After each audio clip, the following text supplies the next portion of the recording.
Hey guys, what is up? Super K-Man Rocks here, back with a little podcast episode. We're gonna be talking about the LCS summer split this week. I am not alone. I am joined by Tiny Giant, Connor. He is with me this week. Connor, please say hello. Hello, what's up, guys? Kyle texted me earlier. It is currently 12:27 a.m. It is. And he was like, "Hey, you want to come help me record some power ranking podcast stuff?" And I was like, "Yeah, sure. I just got off work. I can either go chill in bed and play Final Fantasy X or Persona 4 or something, just relax, or I can come and make inaccurate predictions for like an hour. So of course I'm gonna do that. Yeah, and I think honestly this is more fun anyways, talking into a blank void for, approximately Yeah. 32 an hour. Despite the fact that I am home for the summer and living less than 10 minutes away from you, we are in two separate We are in two locations. separate locations at the current moment, Uh-huh. which is probably for the best. Oh, yeah? Because last time we got together to record a video, it took about 5 hours. So maybe this one's for the best that we're kind of separated. Uh-huh. Yeah. To Anyways, be fair, all 5 hours did get used. yeah, no, correct. And if you guys are interested, we did power rank, we did tier list, all 800 something Pokemon on his think it's channel. You can go check that out. 807. Link to that's going to be in the description. But yeah, we're back this week. This is going to be kind of a prelude to the 2019 LCS summer split. This is literally the day of the first game, technically, since it's past midnight. Oh, shit, you're right. Yeah, so I wanted to get this done like tonight, so I could actually probably get this up hopefully before first game goes live at like noonish tomorrow. But yeah, we're kind of gonna be here to just talk about our thoughts on all 10 teams, on hopefully all 50 players, at least in some capacity. And then some things we might expect or hope to see from the upcoming split. I think it'll be interesting. We used to do this a lot, I guess, privately, but I think it'd be good to kind of do this in podcast form this time. Just want to throw out there, any of you, I know your fans are all dying to get onto your channel. Clearly. I just want to give a shout out real quick. Don't do that. He'll make you do homework beforehand. Yeah, no, I make people actually study for videos, He especially made me podcast look episodes. up all the roster changes. He made me Yeah. make my own tier list. What, are we going to go into this video unprepared? Well, I thought we were just gonna freeform banter or That's something. fine. And but, honestly, you don't need to have a lot of thoughts. We can, and I didn't, I have Oracle's Elixir up to look at while we're doing this, so I could throw some stats at you. Would you care to explain to the kind people at home who might not know? Yeah, what no. these things So are? Oracle's Elixir is a very good website. I'll go ahead and link it in the description, where it's basically just the statistics database for LCS. I've got the spring split stats up here. Things like CSD, CS differential at 10 minutes, goal differential at 10 minutes, KDA, kill participation, that kind of stuff. Just so I can get, it's a little bit, it's an easier way to kind of group your thoughts on certain things. So, yeah. That's pretty much what it's there for. But let's go ahead and jump right into it. I would say I think we're gonna start from the top and go to the bottom in our power rankings. Power rankings are for both of us. I'm actually gonna go ahead and throw up on the screen right about now. Here they are. Wow. Hallelujah. But no surprise, I think we both have Team Liquid at number 1.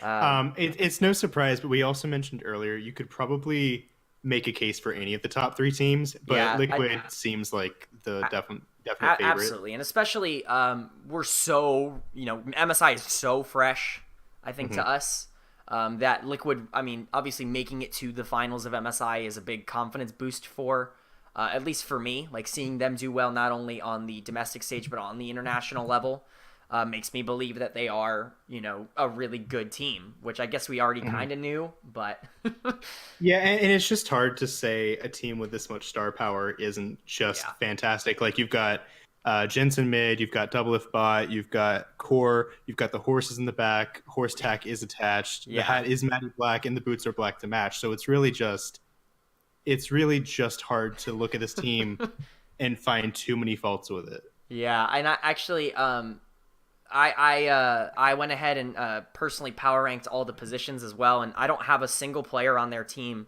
listed below fifth on any position. Hmm. Impact is my fifth ranked top laner in NA, but everybody else is actually in the top two for their Hmm. position.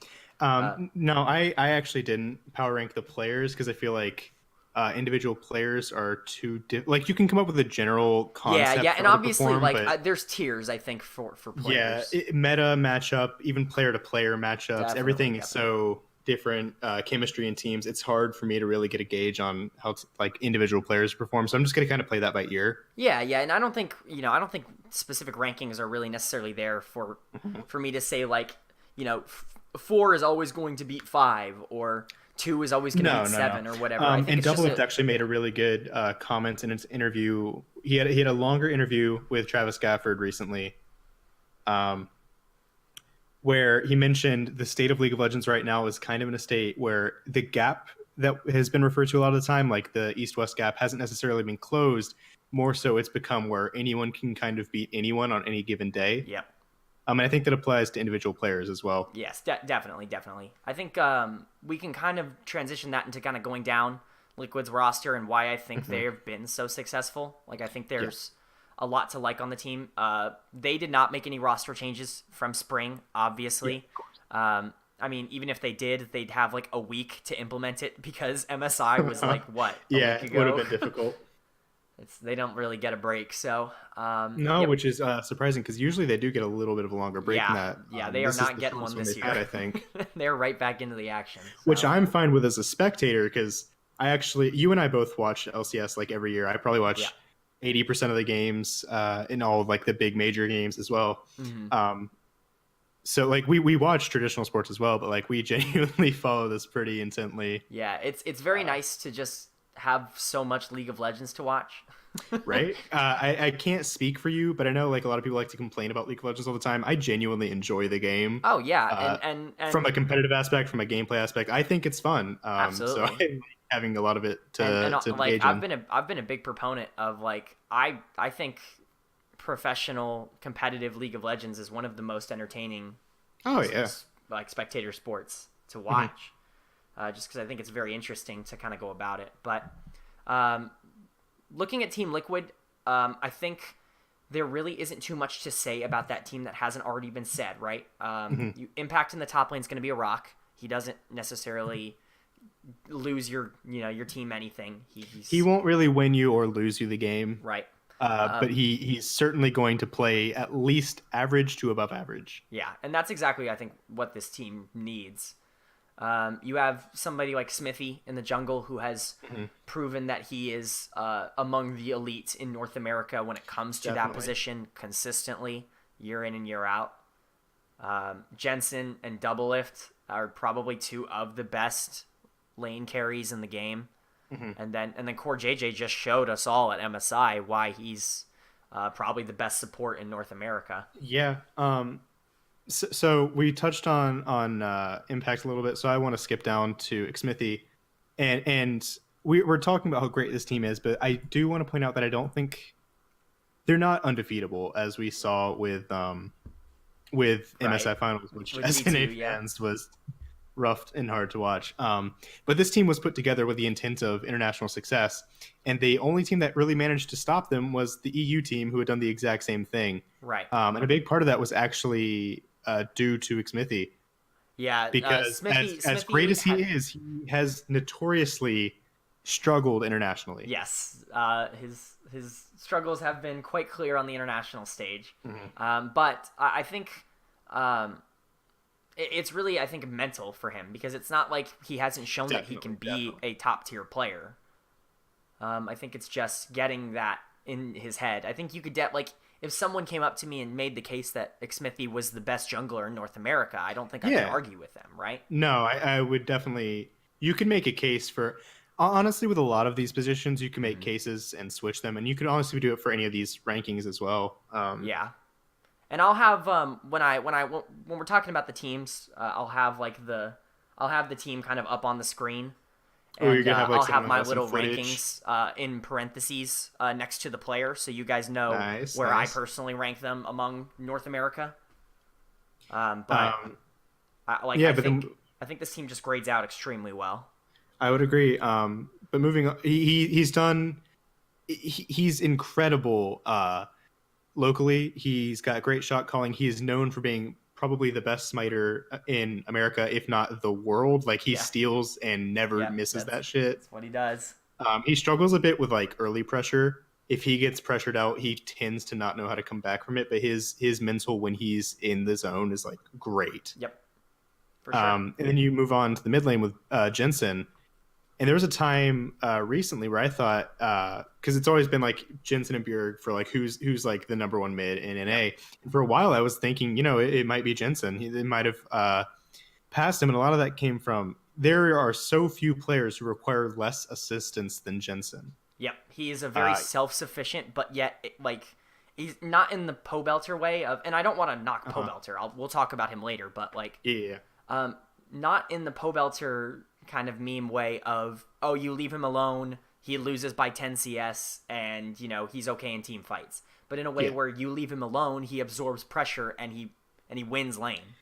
You leave him alone, he gets 2v1'd over and over again, and yeah, he'll die a couple times, but also get like a trade back kill every time. Right, and So, like, he'll end up being ahead of his enemy mid lane. Get a bunch of random highlight reel out plays and things like that, and everyone's like, well, what's the point of even ganking him? Right. I mean, we're not, you don't really question Jensen's mechanics anymore. And at MSI, he started off a little rough, but he was probably the best player on the team. Performer. Yeah. He played extremely well. Even in that final where they kind of got smashed, I thought he was. Yeah, he was like the one player who I was saying looked good, which is also a testament to the EU player Caps opposed to him, because Jensen was really the only player who I felt like wasn't performing poorly, and he was still slaughtering those games. Yeah. But we're talking about NA, so yeah, we'll and keep going. We'll move on to the bottom lane. Do we really need? Do we need to talk about the bottom lane? Because no. So we will anyway, because otherwise it's just boring. But like it's Doublelift. He's got the Chipotle free burrito everyday card. He is the face probably of North American League of Legends. Yeah. Whether or not you think he's the best or the best of all time or the best currently, he is the face. Yeah. Right now he's kind of that poster boy. Well, he's kind of always been in a way. Yeah. When you think of North American LCS, he's kind of the guy you think of. He's definitely, at least for me, I think since the beginning. He's taken breaks, but has he been around since? Yeah, he played in the first split. He played support, didn't he, for split? Yeah, he played support season 1, and was then he Dyrus's support? Was that the lane? No, it was him, because I remember he used to play on. I don't remember what the team was called, but it was him and Steve, like Liquid Steve. Oh shit, you're right. As the bottom lane. Which I mean, full circle, right? But yeah, I mean, him and Core JJ are ridiculous. Well, I was going to say the biggest strength of Liquid is that you have Jensen and Doublelift, and they've really not even anymore become the cores of the team. And I did choose those choice of words specifically because Core JJ has stepped up, and I think if you take him out of the team, I don't think Liquid is this clear number one spot. I think honestly, I can agree with that. Are probably the weakest of the top three. Yeah. And it's, again, not by much, but Core JJ is really the one who was just stomping these lanes and making it seem so free for Doublelift. Like, as good as Doublelift is, he's not perfect. Like, right. I think with a lesser support. Meta. Yeah, like, and we've seen with a lesser support. Yeah. When he had like Smoothie or some other people not Smoothie. Ole. Biofrost is who I'm thinking of. Oh. Or Ole. When they weren't performing as well, Doublelift tended to struggle. He's not immortal, but Core JJ just dominated games and really made it look easy for him. Yeah, for sure. I think I really like. I have both of these. I have both members of the bottom lane as the top players at their position, and I think it's going to be really hard for that to like change the split for me. Like they're going to have to really underperform, I think, to really have any sort of adjustment. But I think this team overall is just, if they can just keep their pace going, this is going to be an easy first seed at Worlds, I think, for Liquid. If they just kind of just don't wreck the boat, right? Definitely. Yeah. So moving on, I think 2 and 3 is kind of where it gets interesting. So I 'Cause think so you have TSM at number 2 I and I do. I have have TSM Cloud9. at 2 and Cloud9 at I 3. think let's go with TSM first because I think that's the more common number 2 seed. Yeah. So, and obviously TSM finishing second in spring is going to have more championship points than Cloud9. So, obviously that's going to factor into who gets that second seed going into Worlds.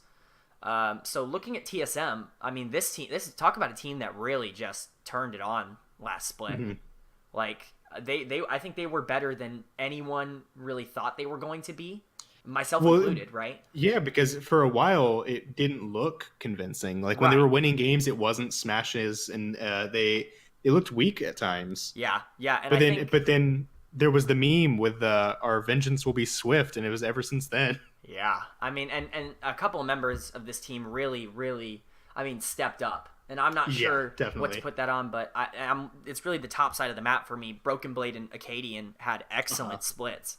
Yeah. And those were two guys that I think had to step up last split for them to really get to that next level. Yeah, so we can start at the top there with Broken Blade, and he was surprising to me because at the beginning he looked a little rough. I thought, I agree. I thought he had a rather slow start to that split. But he was doing fine, but like everyone was hyping him up as the big, show-offy, over-the-top, playmaking, outplay, crazy top laner, and he just wasn't really doing it. Yeah, but man, then I don't remember the specific. I'm trying to remember. There was one game I remember where he just, like right in the middle of that season, where he just popped off, and from that point on, he kind of just never looked back.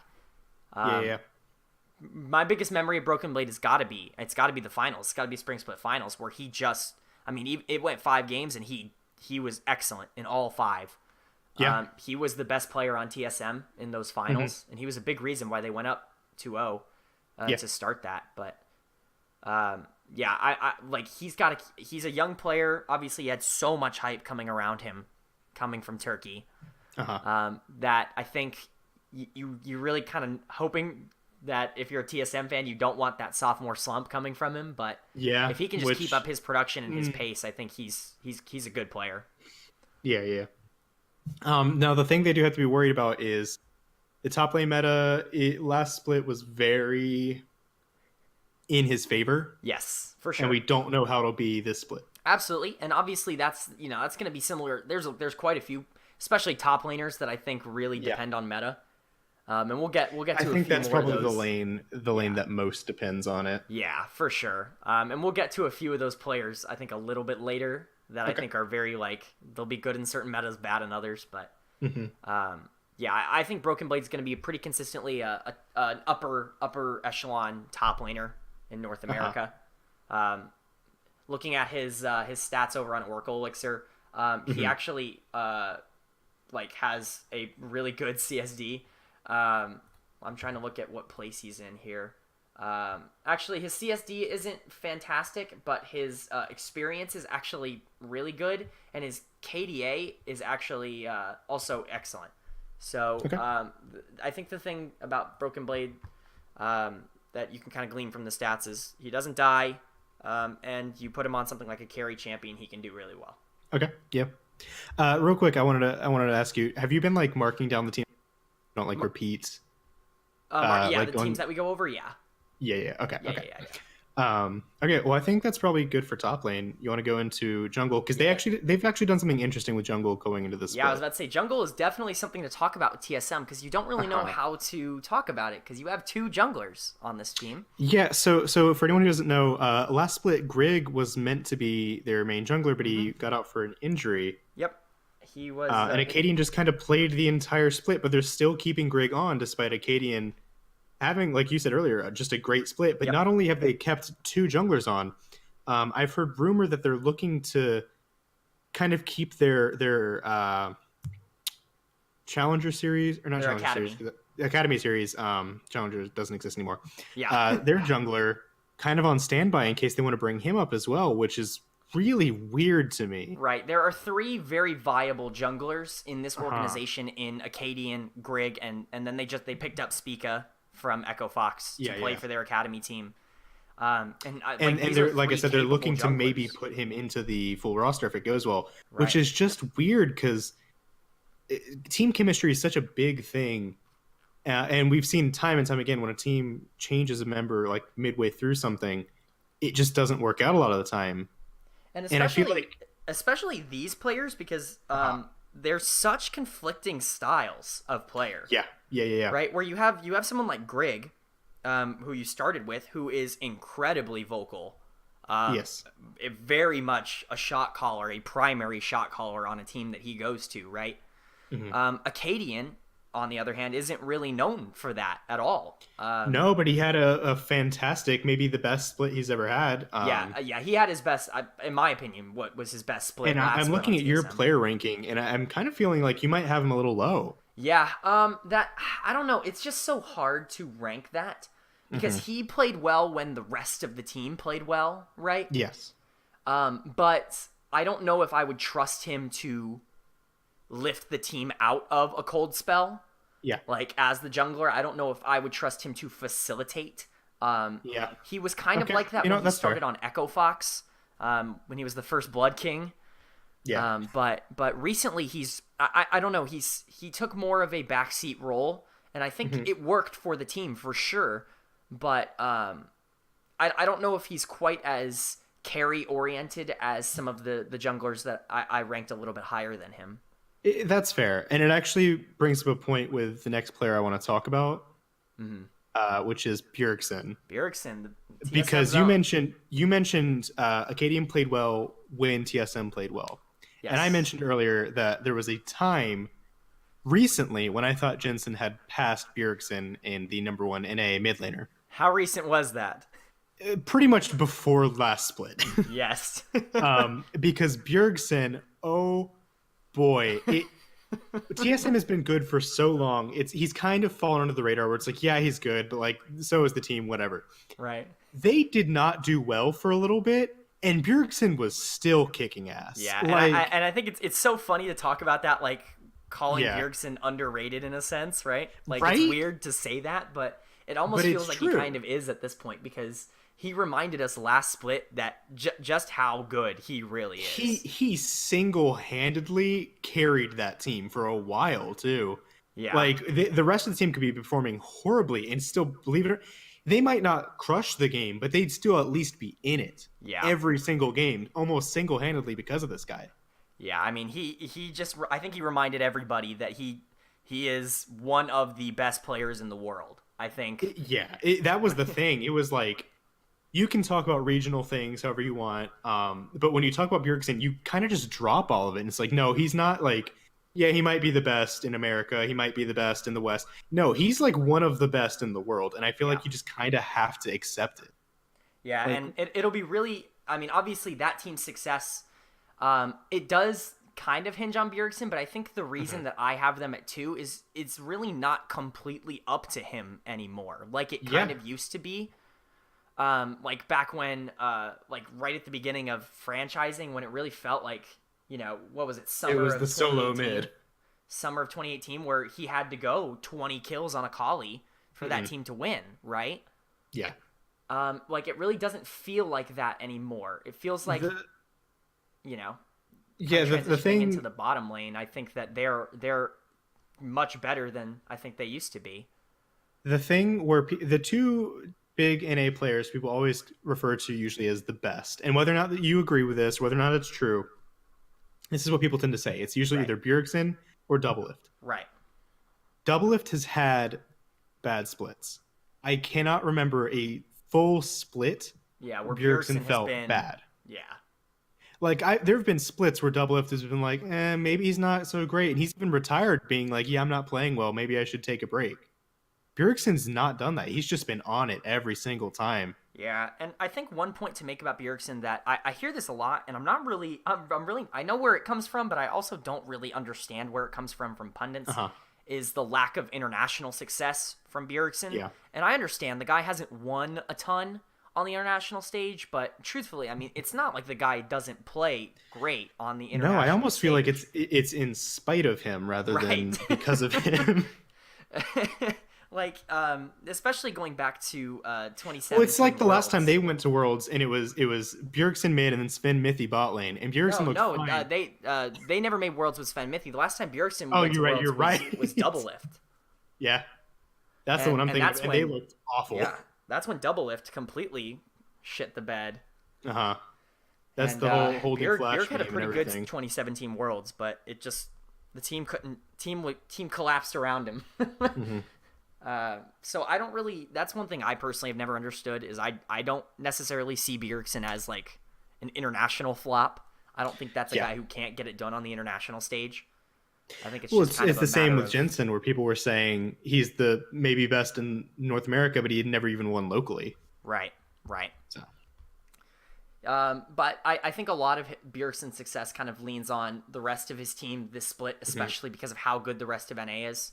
yeah, And truthfully, I think this bottom lane is really going to have to be a big deal for how good this team is going to be. yeah, and so you still got Sven in the bot lane. Yep, And still got Smoothie. Still got Smoothie. So So Sven, when he first came in, looked rough. And he was with Mithy at the time, and we thought they both looked rough, and they did. And then Mithy left, and we found out that a lot of that a was lot because of it him. was on Mithy, it seemed. A lot of it was on Mithy. Although, what are we really going to say? Mithy made LEC finals this year. He did. That, So yeah, maybe I don't know maybe it how, was just maybe it was but- just the situation. I don't know. but he's.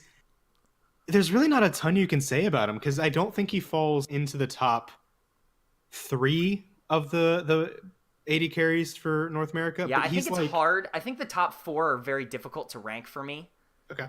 And I do have him at the bottom of that ranking, just Uh-huh. because I think there's so much talent between the 4 of them that Yeah. I do think it's difficult to kind of put a tier on that. You know? I'm gonna point out to your tier list actually right real quick because I think you have it like exactly the way I think. Yeah. Doublelift is he's aggressive, And I don't want and to. if he gets I ahead don't want at to. all, I don't he want will to win. spoil number 2 yet. By the way, 'cause Okay, I think that's gonna. I think that's gonna surprise quite a few people.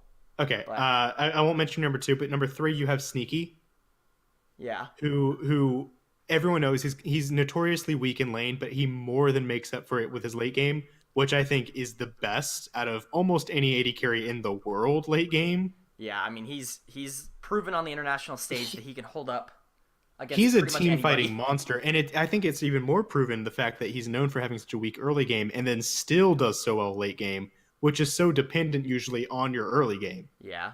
Although I think weak early game is pretty subjective. I think that Comparatively. I wouldn't necessarily call Sneaky's early game like weak. Comparatively. Yeah. But then you have Sven, and he's great, don't get me wrong, but he's always just kind of felt like the same strengths that Doublelift has, but a little bit less of them. And maybe Yeah. that's just me. I can agree with that to an extent. He does kind of Okay. seem a little bit like Double Lift Light. Like he's great, don't get me wrong, but it feels like that's the only way you can really describe him. Like if Doublelift has a strength or weakness, Sven kind of has the same ones, just a little bit less extreme in both categories. And I can kind of agree with that. Now, because we're talking about Sven, we do have to bring up the fact that he completely shit the bed in the finals. Yeah. Because he did. Yeah. It was a big reason why they ended up losing that series was just because he was not very good. Very much so. So, and it's just if you were a TSM fan or if you're someone looking at TSM on the international stage, is that something that you're concerned about? Mhm. Would you be concerned with how that bot lane would be able to hold up on kind of an international stage if they were to make it to Worlds? Yeah. That's a fair response. Yeah. Yeah. I don't really know what else to say about it. Yeah, It's, I think it'll be guess- interesting to see where they go from here. We haven't really talked about Smoothie at all, No. but I think that's because Smoothie is a great player. Like, don't get me wrong, right? But he is very consistent. We know what Smoothie is at this point. He's a quiet support. Yes. He does his job. He does his job well, but he doesn't make it. He doesn't make a ton of the plays that make you kind of stand up and scream, or really take notice. Right. He's probably Which the least flashy support of my top tier. But in some ways that's a good thing because that means he's just doing what he needs to do. He's not taking extra risks. Yeah. Yeah, and I think he's also proven that he can do it on international stage when he was on Cloud9. Yep. Yep. He had a very good Worlds when they went top 8 and lost to WE. He had a good Worlds then. So I think this team. He's the kind of support who, like, if you get him, like you're playing AD carry and you get a field support or something, or like a support you don't know. I mean, and you finish the game, you go, yeah, good job, and then you give him an honor, and then you don't talk to him anymore. Yeah, you give him that GG. Yeah. But I think really the question is, can this team perform if they make it to Worlds, right? Because that's got to be the ambition for TSM at this point. And I think just because they are TSM, it is not going to The answer's got to be no. Well, I guess that's going to be something we'll figure out. We should probably move on to Cloud9. Okay, so I actually have Cloud9 at number 2. Yes, and I have them at 3. Let me preface this, because I don't want to come off as biased. I am a Cloud9 fan. Yes. That is not the reason I have them at number 2. It might help a little bit, because I kind of want to be like, oh, I have hope. I can explain the reasoning why, and we can get into that in a minute. Yeah. But I think Cloud9 is the most creative and flexible of the top 3 teams, which internationally has proven to be a major strength. Yes, I completely agree with you. I think which is a reason I've become a fan of them. I tend to pull for whatever team has the players or play style, which I find the most fun, and I think Cloud9 has that in spades. I think that really comes across with their team and their players and team play. So, yeah, I can't agree with you more in that respect. I think this is a coaching staff that has been very critically acclaimed, as it should be. Mm-hmm. Reaper is the best coach in North America. I think it's going to be really hard to dispute that. I think they didn't make any player, I guess, changes, but they did go ahead. They added Rainover actually as one of their coaches to their coaching staff, which actually I think could be a really good move. I agree. Rainover, someone who is known for executing plans and coming up with early game strategies and being extremely even when Rainover was successful playing really, really poorly on CLG, the one thing he was doing was executing their early game. Yeah, no, that's game always plans I mean flawlessly, and then he wouldn't know what to do after he's that. He's the pinnacle of the early game dominant jungler, right? And I think maybe bringing that kind of style to someone like a Sven Skaren could be extremely good for him. Sven obviously being someone who knows how to transition a lead into late game. Yeah. Before we get to jungle, though, we should probably start with top lane. Yes. And it's undisputed at this point that Licorice is the best top laner in North America. he is proven to be just incredible. I mean, really, it's who could have predicted it comes that to the point where when people good? beat him, they treat it like it's an achievement. Yeah, and I think I think at this point it's pretty clear he is the best player on this team. And I think that's he is, I think, their primary win condition in most games, or at least that's how they played last split. That can be good and that can be bad. Obviously, it's harder to win through top. Yes, but having a strong top definitely helps, especially with the type of top laner Licorice likes to play. Yeah, for sure. And obviously, he's no stranger to busting out really strange picks. No, and also a reason I have Cloud9 second over TSM is because this team, I think, has the biggest champion pools of the top 3. Yeah, which and means I think no a lot matter of how that the meta goes, I think they'll be okay. Yeah, I think a lot of that's Reapered as well. Yeah, I don't think Reapered's the kind of coach that's going to let you not be prepared to play something on stage. So, but yeah, I think Licorice Licorice has that kind of ability to match up against any top laner, like in NA, on the world stage, and he you really give him a good shot to win lane every single game. Yeah, that he plays. And saying just NA is almost like an insult to him, because people were like last year when they went to Worlds and did so well, everyone kept being like, "Oh, how is he going to do against this top?" Been hyped up all this much, and he would just either be fine or he'd even win lane. When some of those top laners were being claimed to be like the best players in the world, and it was like, well, what the fuck? Right. So I think Licorice is certainly. I will say, when he has a bad game, Cloud9 tends to struggle. So it is quite important for him to get going in the early game. Um, And I think that's more because they want to rely on not having to deal with top lane pressure than it is the rest of the right, players being weak. right. And I Because I think feel like their game plan revolves around top lane just being accounted for. yeah, and you'll notice I don't have the proximity numbers up right now, but Uh-huh. if you watch Cloud9 games, I'm sure you see it. They invest a lot into that top lane Yeah, to make sure that he gets going and does well. So and that's not a bad thing, right? You want to invest into your yeah, best player, of but it course. is important to note that if he gets shut down, Cloud9 does tend to struggle usually. Yeah, and the one who usually does all the investing is Mr. Mr. Sven Sven Skaren, Skaren. yes, Mr. Water Cup himself.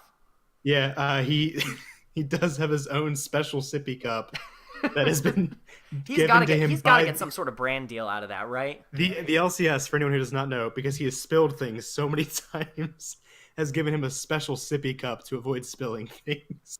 Which is hilarious. This I mean, it's man, perfect. it's especially funny when you point out that this man is probably top three junglers in North America. Yeah, And internationally, I'd say he's probably the best, hands down. yeah, I think really Sven has just consistently proven that he's a good, like a solid jungler. I will People say like I to do talk think shit on him, but he always kind of shuts them up. yeah, yeah, and I like especially at Worlds last Mhm. year, he was so good. Yeah, And that's what I'm saying. There's no jungler from North America who's ever shown up at international events more than Sinsfair, he's almost the opposite of Xmithy in that matter. except at 2017 Worlds where Yeah, he yeah. didn't. But that's okay. We're gonna forgive him for that one. You're allowed one, Yeah, you're allowed one really bad Worlds. But especially with all the other events he's gone to. I think you're allowed one. yeah, I think he's gonna be all right. But like, I think it's and having him at third might seem kind of like I don't know. It might seem weird to some people. Jungle is absolutely for me the hardest position to rank, just because I think there's so much volatility that goes into the role. There's so many factors. Right. And I think my rankings are more of a thought process of like who would I want on my team? Like how would I prioritize these players? And from that point of view, one of the good things about Sven is there's the whole meme, bring the energy, Dennis.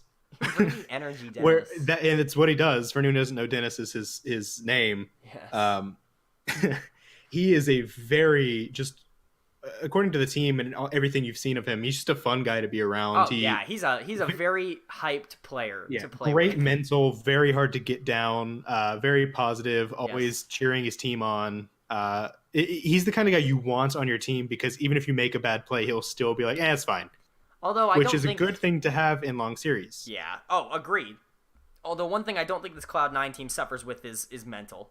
No, that's another that's big something benefit this team of has in theirs. spades. So yeah, I think Sven is a very consistent jungler that has good highs, some lows, but he's I would not be angry to have him if I was a team that was looking to do well internationally. Of course. Now mid lane, you and I are both.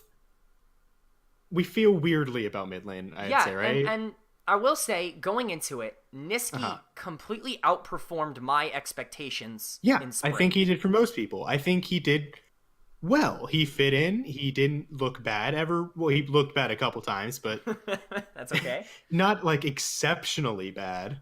Like he looked like an LCS mid laner, which, I mean, yeah. There are a couple players who I feel like didn't always look like that. Yes, I can agree with that. But the thing that we've both been talking about is that Cloud9 has another mid laner in reserve who we've kind of been thinking might be better. I think it might be interesting to give more time to Golden Glue, right? Because we've seen him play well, right? Yeah, so for anyone who doesn't know, Golden Glue is the backup mid laner, also the Academy mid laner for Cloud9 Academy, which shout out to Cloud9 Academy. They do a great job cultivating like endemic talent. It's like them, TSM, and I think like it's either Golden Guardians or FlyQuest. I can't remember which one, but those are the three that really I always think are really doing a good job of talents. like making new talent. Instead of just importing things. But back to the topic. It's weird because for a while he was a meme. He never performed well. He looked out of place all the time. And then just kind of out of nowhere one year, he started doing really well. Which is, I mean, good for him, right? Good for him, and it's a testament to, again, mental Yeah. and work ethic, We because had always he heard. I mean, we had improved always heard, drastically. right? We had always Yeah, heard, that was the Golden thing, Glue the yeah. Scrim God. Everyone in scrims always talked about how great he was, like no Yeah. one could beat him, and then he'd show up on stage and just choke. So maybe it was a pressure thing, but Yeah, I think going to C9 really helps with that a lot, though, as a player. yeah, it's a great atmosphere. Yeah, from I what mean, can that tell. if you're going to do well in an atmosphere, that's that's the one, right? Yeah, so you have Niski. Where is he? Is that 6 or I have 7? him at 6. I have him 6. sixth. Would you put I a little will say higher? one thing to note about Niski. Of qualified mid laners, of the mid laners who, the 10 mid laners that played the most games for their team, he was last in CSD at 10. Yeah. In the LCS last split. And it's also worth noting a lot of his good performances were on champions like Zoe, Right. who, let's be honest, whether or not you like Zoe, Yeah, is I mean, kind of she notorious. was very strong, right? She was very strong. Incredibly And strong. I'm going to go back to this double lift quote, or it's a different quote, but it's from the same interview with Travis Gafford, where he said, when Zoe is meta, it's not League of Legends, it's can Zoe 1v5. Yeah. Which he did, and he did well, but, I mean, come on. Right. So I think the thing with Niski is just, how comfortable would you be heading to Worlds with Niski? I think he would be fine. I think he would look like an LCS mid laner. He would have good moments and he'd have bad moments, but he isn't really a core to your team. Yeah, I would agree with that. And I think he's like the one player on this team that I would look at and be like, yeah, you can probably take him out and replace him. Yeah, actually, I think he's probably the only player of the top 3 teams that I would really look at as a player and be like, yeah, you could replace him. Yeah, that's the problem. Yeah. It's not that he's bad, it's that he isn't really standout. Yes, or I would agree great, with that. which in a top 3 team you really kind of want. Yeah. I would agree with that. I think benefit to Niski, though, he's got an extremely good bot lane. Yep, and we were talking about Sneaky earlier a little bit. Yes, we were. Yeah. A guy who, he doesn't have to win lane to dominate. He? I'm getting more and more convinced every day that he's never actually been a guy. Yeah, I'm just going to slowly zoom in on a picture of him right now. and I'm going to have you, audience, try to tell me that's a world's caliber bot laner. Sneaky is not a League of Legends player. He is a cosplayer. He's a meme. He's a professional memer. And his cosplays are getting more and more provocative. One. Which is freaking me out. I'm not sure I like that. It's very strange. His most recent one had like full on ass and stuff, and it's kind of weird, but like power to him. He was happy, so power to him. Power to him. But outside of that, I mean, what do you say about Sneaky? Like there's consistent. So many good and bad memes about him. Yeah. But he's been around for a while now, and he's just great. Yeah, I mean, we were talking about like faces of LCS. Yeah. I think kind of behind Bjerg and Doublelift, like Sneaky is right there. And ironically, he's kind of the sneaky face of it, because like if you showed a picture of Doublelift to someone who maybe like heard of esports but like didn't really know it too well, they might be able to recognize him. But if you show Sneaky to someone who is familiar with League at all, they would immediately recognize him. Yeah, I mean, and I think a lot of that has to do with he's the most successful streamer for League of Legends. Yep. And I mean, is he, or is it? Because I thought Tyler 1 was. It might be it might be T1. He's the most out of the active professionals he is. Yeah, by far out of players. It's not even close.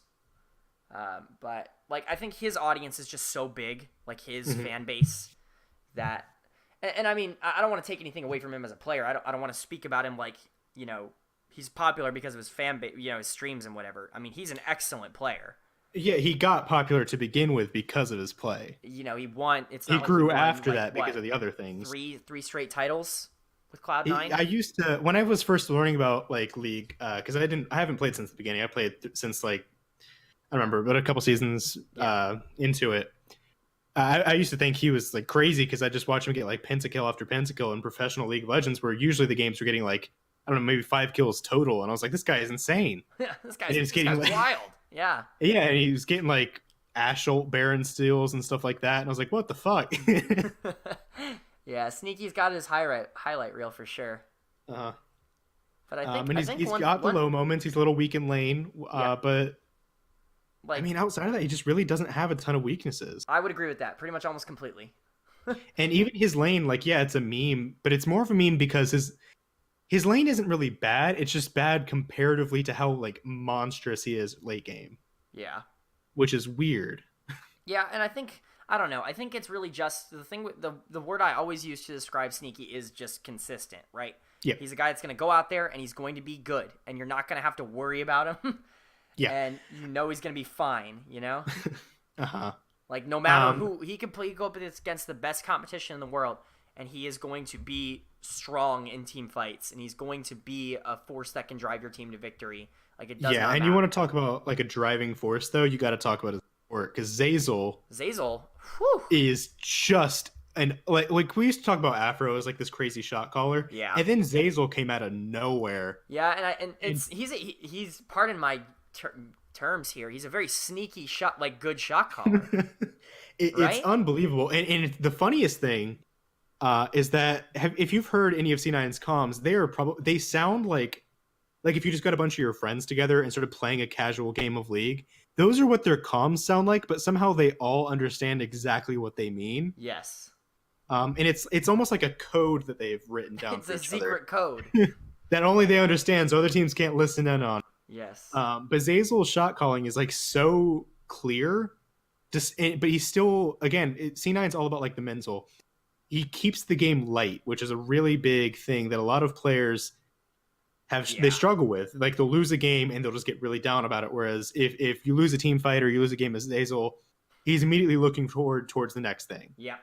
Very positive mindset. Although I don't Mhm. want to just talk about Zazel as if he's just a shot caller, right? No, Because because yeah, you can't. he is an incredibly good mechanical player. Which you again, it's him and Core, who their mechanics are just like when people think of support, they usually don't think of that, but like it's on par with most solo laners. Yeah, and Zazel obviously Zazel's a big success story I think for NA, Uh-huh. because he's that homegrown talent. Well, Like honestly, a lot of C9 is in a way. yeah I think especially Zazel though, and Licorice to an extent too. Like well actually Licorice is pretty much in the same boat, but like you can track their origin like back to I remember E United back in the Challenger series, Yeah. right? You had Licorice and Zazel on that team. Like these are guys that have been coming up in that North American challenger scene for a while and that are finally getting their shot at the LCS scene, and they're really making the most of it. And I think it's just a good thing to see a team as big as Cloud9 investing in growing talent like they did, Yeah. and I'm really happy to see that it's paid off not only for Cloud9, but I think as a kind of a message to the 9 other teams in the LCS that you can invest in homegrown talent and build them up and still be a team that can compete at the international level. Mm-hmm. Yeah.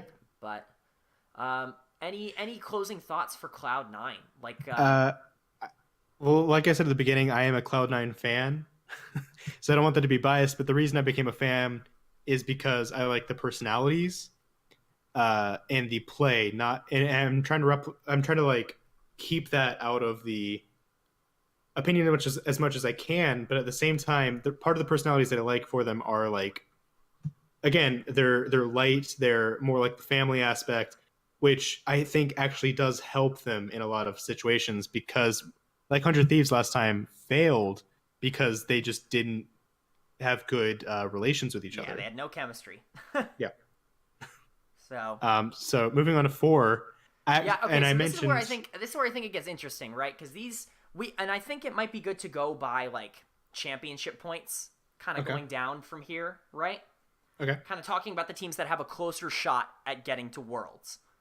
Okay. Kind of go in that order of here are some teams that are in a good position to, reach Worlds if they have another good split, can make a run in the gauntlet, that kind of thing, Okay. So what teams do we have left that we have not talked about? It's So just outside the top the 3. team that's tied with Cloud9 in championship points is FlyQuest. Okay. Because they finished tied for third in in spring. So we can talk about FlyQuest next. I think FlyQuest especially is an extremely, extremely interesting case. We differ on what we expect out of FlyQuest this upcoming split for So sure. I will say, after a certain point, honestly, after my top three, I just kind of put things based on a feeling. Yeah. Because the outside of the top three last time was so close. Yeah, like CLG yeah, just for barely sure. didn't make it, and like that felt like it seemed like they got just knocked way out because they've been on a losing streak, but they barely didn't make it. Right. So like the middle of the pack to the The bottom of middle the of the pack pack is is very just close. I so tight. completely agree with you. So This is yeah. kind of speaking of FlyQuest in spring. This was a team that I think a lot of people had like mediocre expectations for. You know, this was a team you looked at on paper and were like, okay, there's a lot of good players on here, but nobody's really great, right? Yeah. And I think, you know, to an extent that still kind of holds up. I think there is a little bit, you do have a little bit more optimism with FlyQuest after seeing how well this team did in spring. However, they did make one of the more questionable changes in the offseason, at least for me, which was swapping out JJ, who I think had excellent chemistry with Wild Turtle. I thought that bot lane was very successful. They had a very solid split. You bring in Wadid from Rogue, formerly of G2 when they went to Worlds. You bring him in, presumably to be your starting support. You still have JJ on roster, but you bring in Wadid, presumably to be starting at the support position. And I think that's just a big question mark for me. We can get to that in a minute, but we can kind of go position by position first. So Keep it a little bit more. while we're on the topic, I do want to mention, because Wadid is coming from another region, so people might not be. Would you care to Yes. explain why this is such an odd change? Yeah, so Wadid, just for people who may not be familiar, people who watch the LCS, maybe not as much internationally, who may not be familiar with Wadid. Wadid got, he rose to prominence. Obviously, he played with Hjarnan, I believe on what was the team before G2? Was it H2K? He was a longtime bot laner in Europe, and he eventually landed on G2 Esports. They made the World Championships this past year, and they actually made top 4, just like Cloud9, kind of on the back of this miraculous push from their solo laners, right? And, Wadid and his bot lane partners, AD Carry Hjarnan, were getting a lot of press. G2 goes and does this big roster overhaul. They get rid of both of the bot lane members. Wadid ends up going to Rogue Esports over in the LEC, and they completely crap the bed. They finished 10th in the LEC, and then FlyQuest comes and offers him a ton of money to come and be their starting support, presumably. Rogue was bad, but they were like it was 2 wins? I don't think it was quite that bad. I don't remember. I think they had 3. I mean, that's not much check. better. Let me check really quick. Yeah, you can go ahead and kind of talk about your what you know of Wadid, I guess. Well, I don't know a ton because I usually just because I primarily watch LCS and international events. But when I watch like other regions, it's usually just like the bigger games, which Rogue was very much not a part of this past year. Yeah, you were correct. They went 2-16 in the regular. So that's what I was gonna say. They were so not a part of it that even I knew how bad they were. Yes, which is why it's so strange to me. The only reason I can think of that they would bring him in is like, oh, well, there's already a core JJ, so maybe if we have JJ, that's confusing, so we'll bring in Wadid. But like, I think the big thing that confuses me, right, is it's not like Wild Turtle and JJ were a bad bot lane, right? Like, this was a bot lane that was very successful in Spring Split, and in fact was probably the focal point of this team making top 3. Mm-hmm. And to go and kind of replace that is a big question mark for me. Mm-hmm. I don't know. Although we are, like I said, we're recording this the night before the first week of LCS, which means Academy games have happened. It is currently 1:21 a.m. Yeah, we're not gonna worry about that. We're not worrying about it. Should we pick up the pace a little because we've been going Yeah, for a yeah, while and I think already? it'll get faster once we stop talking about the teams that have Okay, a lot to talk about. that's fair. But Wadid was playing the Academy games this weekend or this week. Do we know how So he looked? Because I've been like at work. FlyQuest did not win, but he looked fine. I mean, he played Yumi in the first game, so it's hard to So tell. that's the thing though. Why do you trade? Because they looked good. So why do you trade But here's it, like combination that's of the both question: of is them like if fine? what if I mean they could have just brought Wadid on for FlyQuest Academy. Like I don't know. Mhm. I just don't know. Mhm. Because he was So playing so in the it Academy could be games. JJ still. You think? It it's really going to be who I have no idea who they are going to put out there as support tomorrow.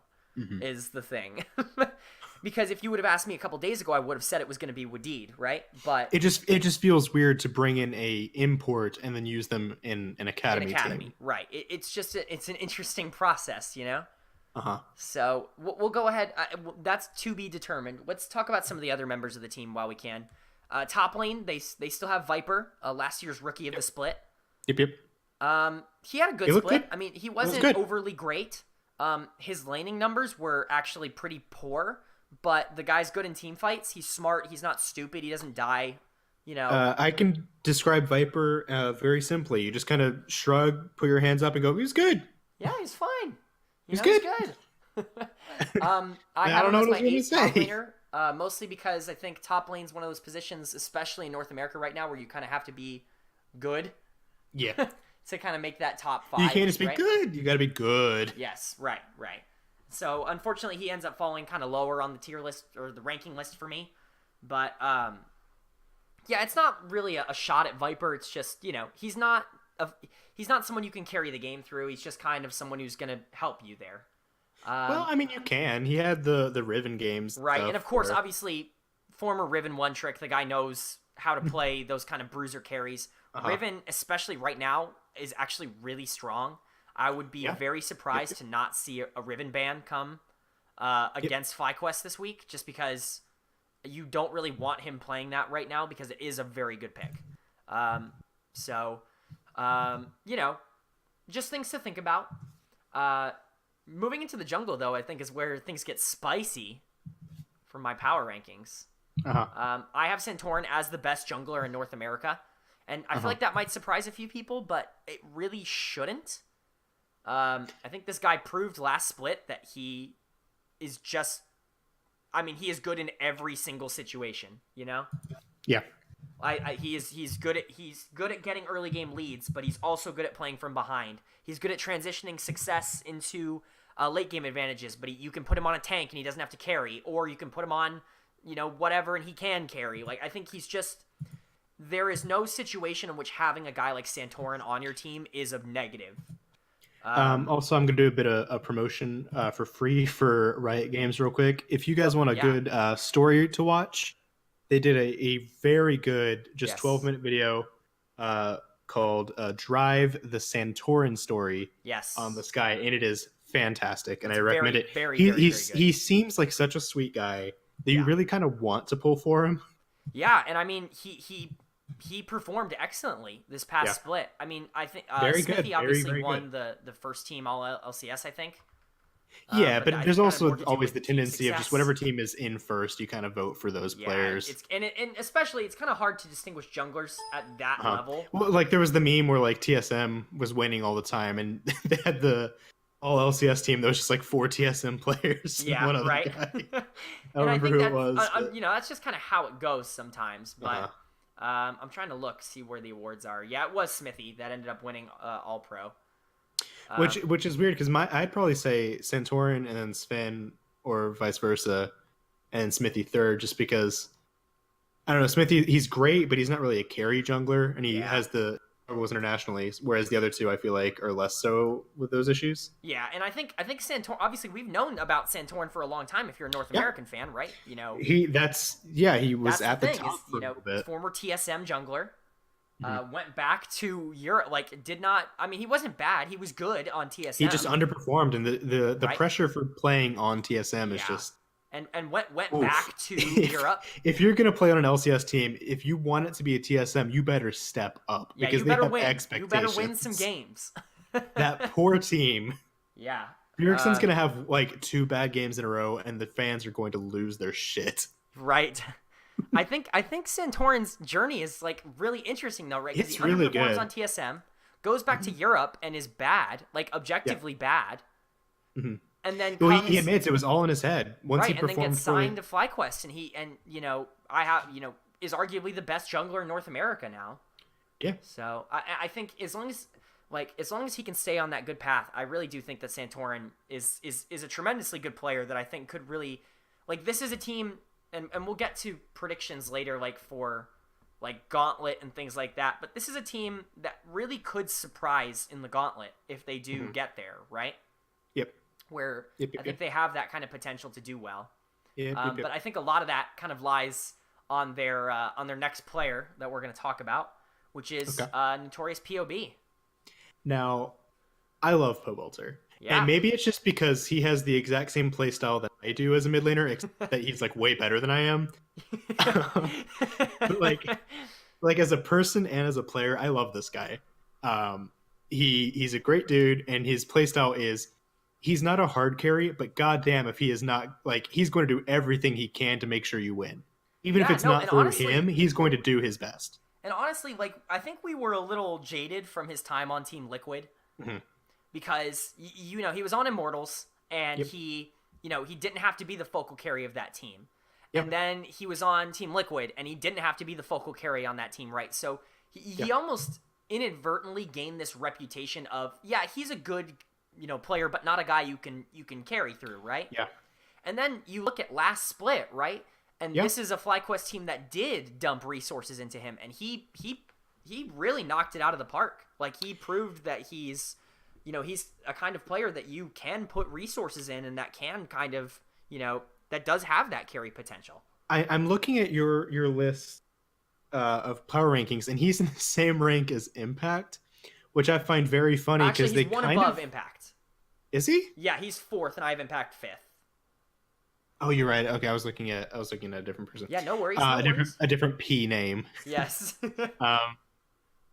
But I was gonna say they're very similar. Where they're not gonna lose you the game. They might not win you the game, but they might have a really good standout game. Yes. And I think that really describes Poe pretty well. Yeah, I mean, you put Pobelter on somebody like a Rise, he can split push and take over the game. Yeah. And he's very flexible. Yeah, which I think that's something that is great at control mages. We know that we played him for years, but I mean he can actually win games himself too, and I think that's something I think we forgot a little bit about on Liquid when he was. And then we're gonna move on though to their bot lane. Yes, and I think we've already talked about Wadid, so I don't think we need to go into him, but Wild Turtle I think can be summed up pretty easily. There is only one AD carry who I think is probably more aggressive than him. And he is a returning player. And that guy might be a little bit too aggressive. Yes, yes, and we'll get to him. But Turtle makes it work, I think, for the most part. No, and obviously coming off an excellent spring split. This is a guy, and of course, when you're that aggressive, you're gonna have off games. But for the most part, I think he does pretty well. Yes, I think, and I think that Wild Turtle's a guy who. He's not necessarily in that upper echelon of AD carries, right? He's not but he's probably just outside of it. But I do think he is absolutely in that maybe that tier right below, and I have him right at the top of that second tier. And I'd agree with that because I do think that the guy is extremely consistent and extremely good. His mechanics are great. He can be dumb at times, but he's not a stupid player. No, it's more he'll just take a risk and it won't pay off than it is him doing just a really stupid play. Unlike the only other player on this list. And I'll get to him. I'll get to him when we talk about it. But the biggest question mark for me is really is if they are switching out JJ for Wadid, is why? I guess Yeah. maybe if you really feel like that's the thing that pushes you over the edge, that's the thing that's going to get you to the world championships, then you do it, right? Yeah. But it just doesn't, it does not make sense to me, right? If you're going to spend money on an import, I honestly, I would have felt like it would be in the top lane, right? Uh-huh. And I don't know. Maybe I don't want to be hypercritical of Wadid because I think he's a fine player, but I just don't see this as a major upgrade in any sense. Okay. And I think Wild Turtle and JJ really showed that they had good chemistry, and I think that's something you really don't want to mess with if you're a team that's really pushing for a world's I push. think that's a good way to look at it. So who do you have next? Who's So next up? next, if we're going by championship points, Mhm. would be Golden Guardians, which I think kind Okay. of lines up on both of our tier lists pretty well. Yeah, and there's really not too much to say here. They just all looked good. Yeah, I agree. Um, I do want to talk about top lane for a second okay. because we kind of had some low thoughts on Hanser during his back at halftime with TSM. Yep. He had a couple bad splits in 2018. For a little while, it kind of looked like he'd either play Gnar or he'd feed. Yeah, and Those the were the team two wasn't options. working around him, and he was losing lane, and it just didn't look good. But man, I mean, he dominated in the spring. He turned it at around. times. He turned it around hard. Yeah, I mean, there were you could make a case that he was the best top laner just in the regular season. I mean, and every statistic in the world would back that up. I mean, Yep. his CSD at 10 was 7.3. Yep. Second place in North America was Licorice at 6.4. So he was Yep. like one whole CS differential above second place. He's probably the top lane equivalent of Turtle, I'd say. Yeah, and I would agree with that to an extent. I would say Hanser's better than Wild Turtle. Yeah, I mean, like playstyle wise. Yeah, but He's just so aggressive that it'll either work out or it won't. yeah. This is a guy coming off arguably the best split of his career. You could make a case for some early days on TSM, but I mean he had an excellent split, and I think the problem that you have if you're a Golden Guardians fan is you really need him to keep up that kind of pressure if you want this team to be as good as they were last split. Yep. Because I think some other parts of the team did kind of lack in areas. Some parts of the team weren't quite as good as we expected them to be, and I think that's a good transition into contracts. Who I mean, Poor contract. I guess at this point we know what he is, right? Yeah. It's no longer he's young, we can, iron out the kinks. It's This is a guy who's going to pull off some really awesome plays, but there is never ever going to be a split where he's not top 3 in deaths. Yeah. I don't want to talk about him for too long because it'll just make me sad, but there was a time where people were thinking contract might be the next like big jungler. Yeah, I mean, and he still has totally the moments on that hype really train. make you think that. Yeah. But I mean, boy, does he die a lot. yeah, he just dies so much. Like, it's just hard to. He's just very. And it's not always justifiable too. Is the Right. problem? Like, a lot of time it just kind of feels like dumb deaths that are avoidable. And I think if this team does have a weakness, it's probably him, Mhm. Which is unfortunate. But just because you think about 2 years ago, right, when he went to Worlds with Cloud9, and he had a really good World Championship. Yep. And it's just he's never really been able to like iron out the kinks after that. No, he's got good mechanics, but there's something weird with his play style or his macro or something that just kind of Yeah. doesn't work. Yeah, it's just been it's been difficult to say the least for him. Yeah. He's not going to tone down the deaths, so I think what you hope from contracts is just that he can create more than he gives up. Yeah, but I do want to say, so as disappointing as he was, that I was very pleased with was Froggen. Yeah, and I think Froggen was fine. And Froggen, for anyone who doesn't know, he took some time off because he felt like he had to prove to himself that he was still, a good player. And he came back, and in my opinion, I thought he was great because for a lot of the time, it looked like, he was kind of carrying the team. Like before, because Hanser kind of turned it on a little bit into the split. But at the start, it looked like almost all of their wins came off the back of Froggen. Yeah, and I think the thing with Froggen is, he's going to be a great laner, and he's going to be able to perform in team fights. Yep. And I mean, truthfully, what else do you want from a mid laner, right? Yeah. I have him a little bit lower on my rankings. You'll see I have him 7th. Yeah. Not necessarily because he's a bad player, but just because I think everybody above him on my list just has more of a potential to take over a game and be And that I'll hard give carry. that to you.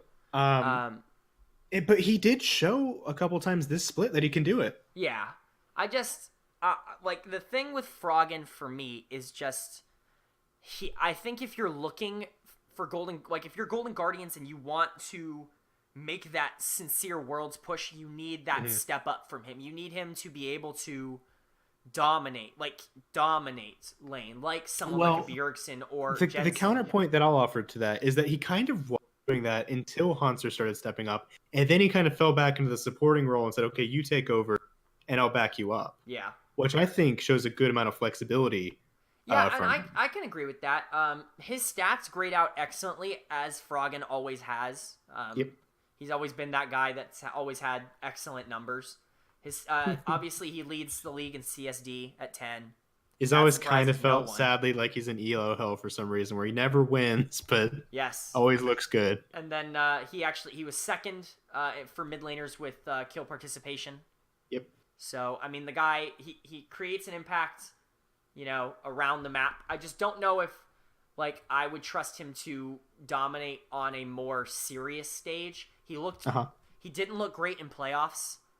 But Golden Guardians didn't look great in playoffs. Yeah. Which is okay. But yeah, I don't know. So what do you think of the bot lane though? So the bot lane, I'm actually maybe a They little bit higher on surprised them me. than I think some other people are. Mm-hmm. I actually think they played really well last split. I don't think they were amazing. They surprised me a lot. They were consistent. They were they were a bot lane that never really lost you the game, which is good for a team that is kind of middle of the pack like Golden Guardians is. Definitely and Ole I think are two solid mechanical players that I think are smart and that can make the right decisions. Ole tends to sometimes not do that, but for the most part, yeah, for the most part. I mean, this team, they got off to such a bad start to the year. Yeah. Their second half of the spring split was, especially this bot lane, was extremely strong. They really kicked it into gear. I think getting them more time together, definitely in Ole especially. I think you could see both of these players start to climb in the rankings as the split moves on. In my opinion, I agree. I think that's really all I have to say about them. Yeah.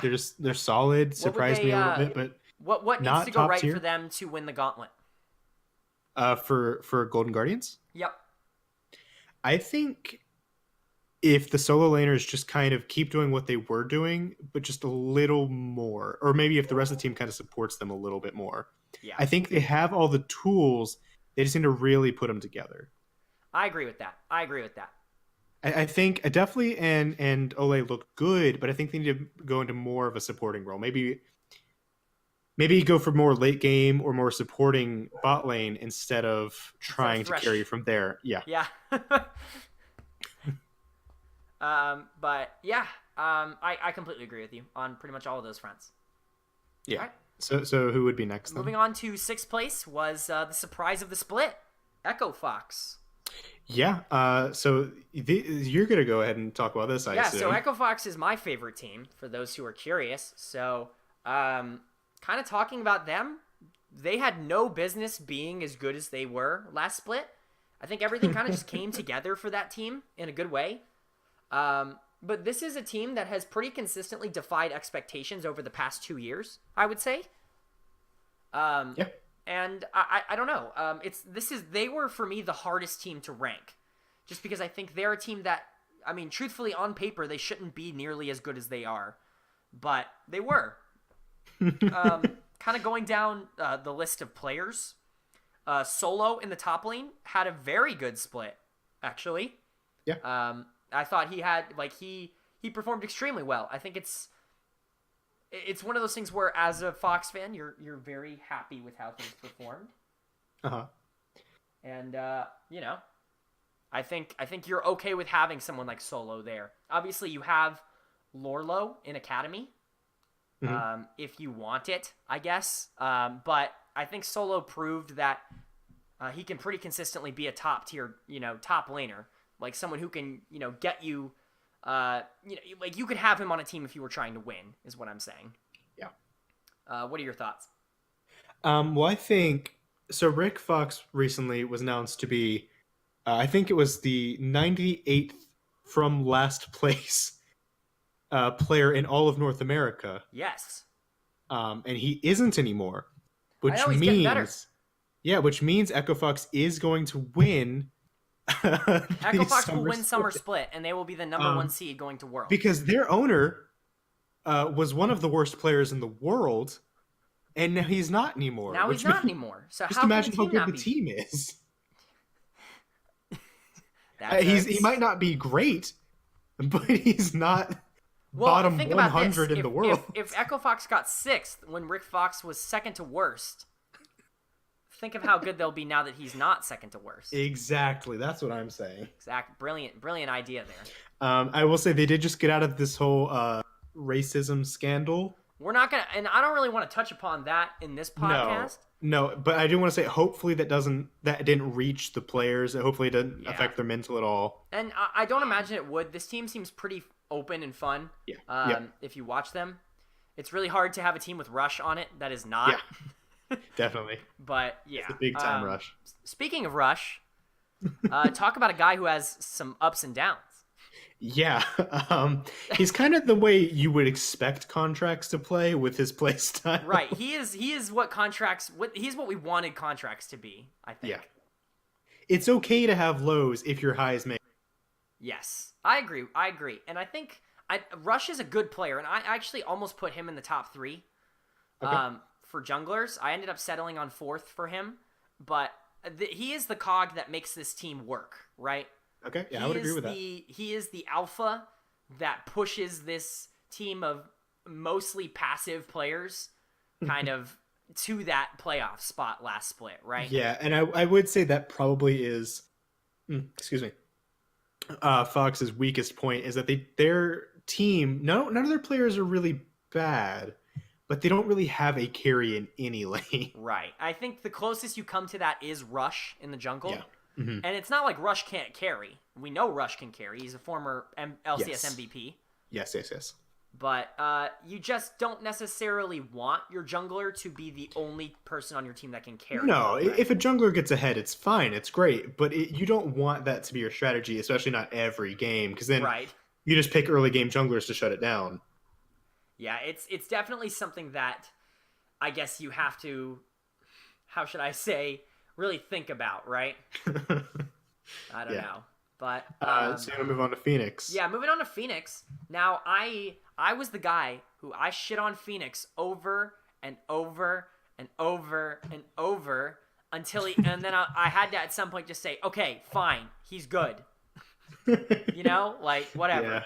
And it's not even, I don't know if it's because, so his laning has just gotten so much better over the years. And like, I don't know where that growth came from, but I'm glad it happened, right? Definitely. He never stood out to me, but he never really looked rough. Like he looked fine. And this team has always been better with him on it. Yeah. Like even back, in 2018, this team was always better with Phoenix on it, which is weird to me, but it's fine. Yeah, I mean, I really don't have a ton to say about it. There's not really a ton to say about Phoenix. I think Apollo and Hakuo in the bot lane, you know exactly what you get with Apollo and Hakuo. So I do want to talk about them a little bit because Palu and Hako are, in a weird way, one of my favorite duos in the entire LCS. I don't know what it is about them. It might be partly because people have referred to them as maybe the nicest players in the LCS. Yeah, Apollo has that reputation. He is known as just the nicest guy. But they,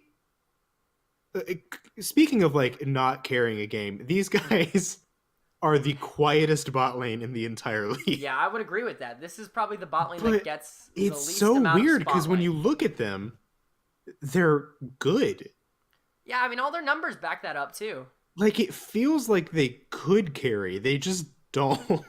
And they never have. Like that's the No. big thing, right? Is It you feels look back, it feels like someone's telling them, okay, just play till late game or whatever, right? and they do, it fine. It, I kind of just want to see one time someone be like, okay, go ahead, and just watch them just take over a game or something. Right. Because I feel like they could, they just don't. I don't know. It's interesting, right? Because you go back to Envy, and then you go to Clutch, and now you go to Fox, And it's like always the never same. have they been the primary focus of a team. No, and even like as teams like power creep out and like new bot lanes come in, or even if they're up against like double core JJ, they still kind of look fine. Like Yeah, they'll and they're kind of the impact of the bottom lane. it's just weird. Yes. And it's weird that it's two people as well. Like Right. And no Hakuo, two people I should will be say, I think so Hakuo exactly the same. Hakuo's mechanics are very good. I think both of them are. I don't Yeah. understand. Like It's I just think weird to me. it's just interesting. It's very strange. Uh-huh. But I'd like any to do closing like an thoughts experiment on them. right? You should run some tests. Yeah. Any closing thoughts on Echo Fox before we move on? It's a slow team, but if the meta supports it, I think they could do great. If the meta's too fast for them, I think they might kind of get crept out a little bit. Yeah, I would actually completely agree with that analysis. Perfect. So moving thanks, on buddy. to 7th place this past split, you have Counter Logic Gaming. Oh CLG. boy, do I have opinions on this team. Boy, is this team really really fun. They So- did make a roster change. Uh-huh. Noting, Darshan is out. Yep. Ruin is in. Uh-huh. LCS fans may not be familiar with Ruin. He's played in quite a few regions. He's Korean. You may know him formerly of H2K. I believe H2K. Let me look that up before I say it on podcast. In Europe. Let me check. But obviously he played. Hold on. Let me check and make sure it's actually H2K before I say something stupid. Well, while you're Do you have checking a rant that, you want to go on while I'm looking at it? yeah, while you're saying that, so Kyle and I both kind of used to be Counter Logic Gaming fans. And again, as I mentioned with Cloud9, I tend to pull for the team that is the most fun to watch and the most fun to like see their players behind the scenes. And in the past, for me, that was CLG. You had all kinds of crazy plays like multiple people teleporting to a single ward or Reliant Soul roaming level 1, things like that.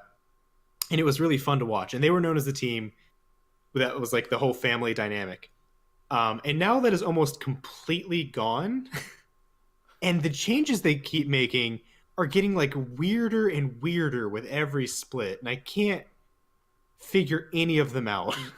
Yes, and I'll let you know it was not H2K. It was Giants Gaming that he was Okay. on, which I remember now because back in Masters when they were qualifying for EU LCS.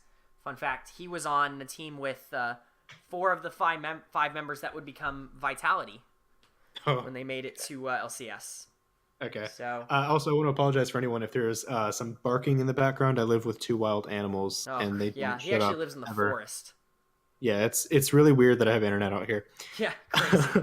But But- most recently, obviously, if we're talking about Ruin, we can talk about MSI Yeah, because he was there and we can talk, he did was well. there.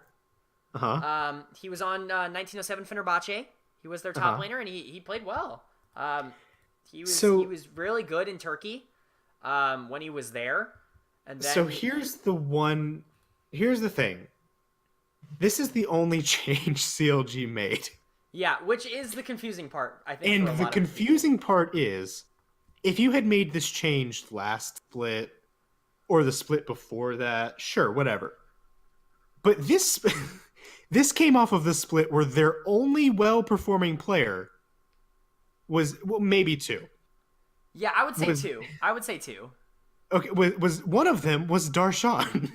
Yeah, although I don't want to say that Darshan was not replaceable. No, he was definitely replaceable, but he was, I thought, the best player on the team. Now And that's where that's I'll saying argue. something. I think he was, for me, he probably was maybe tied for the most replaceable member of the team. Okay. Just because I don't think there's never a situation in which Darshan is going to be better than like the 8th best top laner, and Okay. which I don't think I can say that about any of the 4 other players on the team. Almost every one of the wins they got though came off of the back of him. Yes, and I agree with that. And I think it's that whole thing of Darshan was below average, but not like bad. Where the But I rest of felt the like the team, rest of the team was. like, but we've seen all the other players on that rest of the team be like top tier players Yeah, at but you're some talking. point before. So was Darshan though. Yeah, but I think it's pretty clear at this point that he is not getting back to that. No, but when was the last time Stixay played well?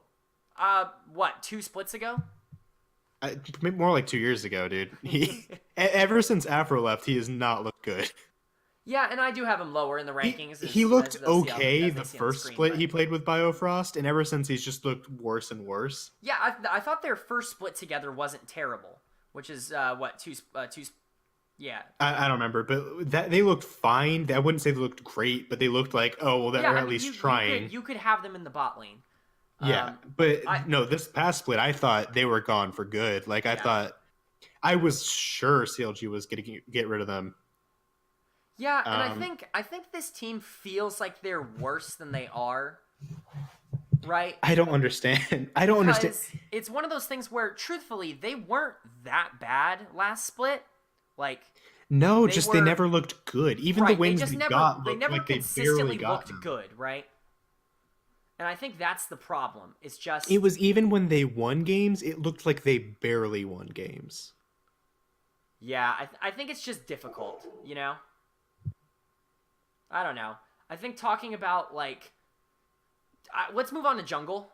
Kind of talk about that for a second because I think that's kind of where you're gonna want to look for bright spots. I thought Wiggly was fine.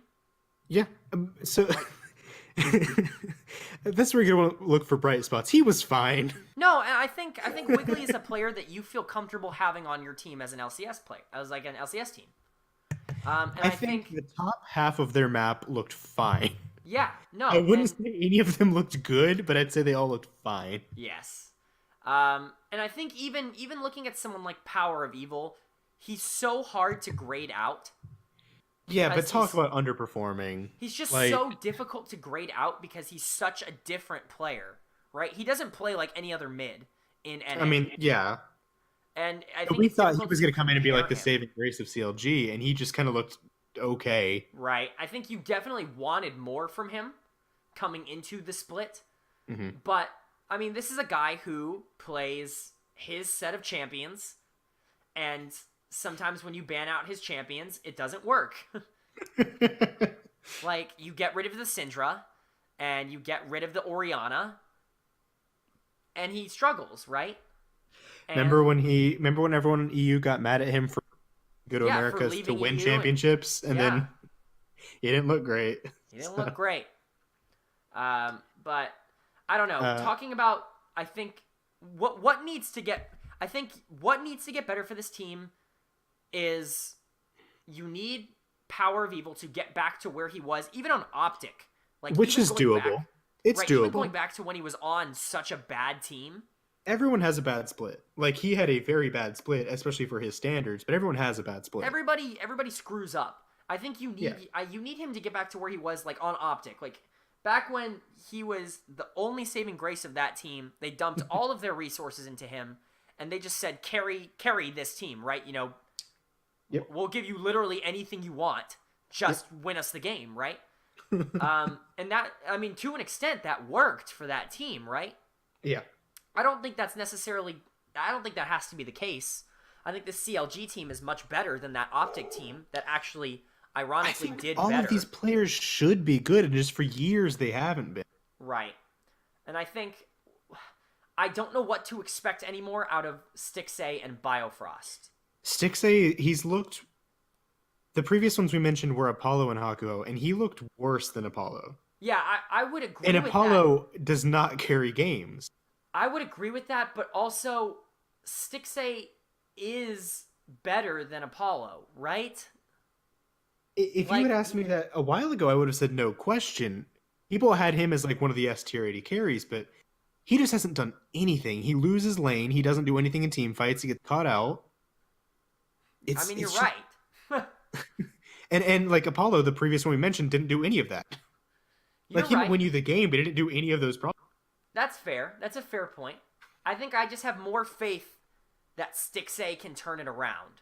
I think he can, but what he's shown makes me think he won't.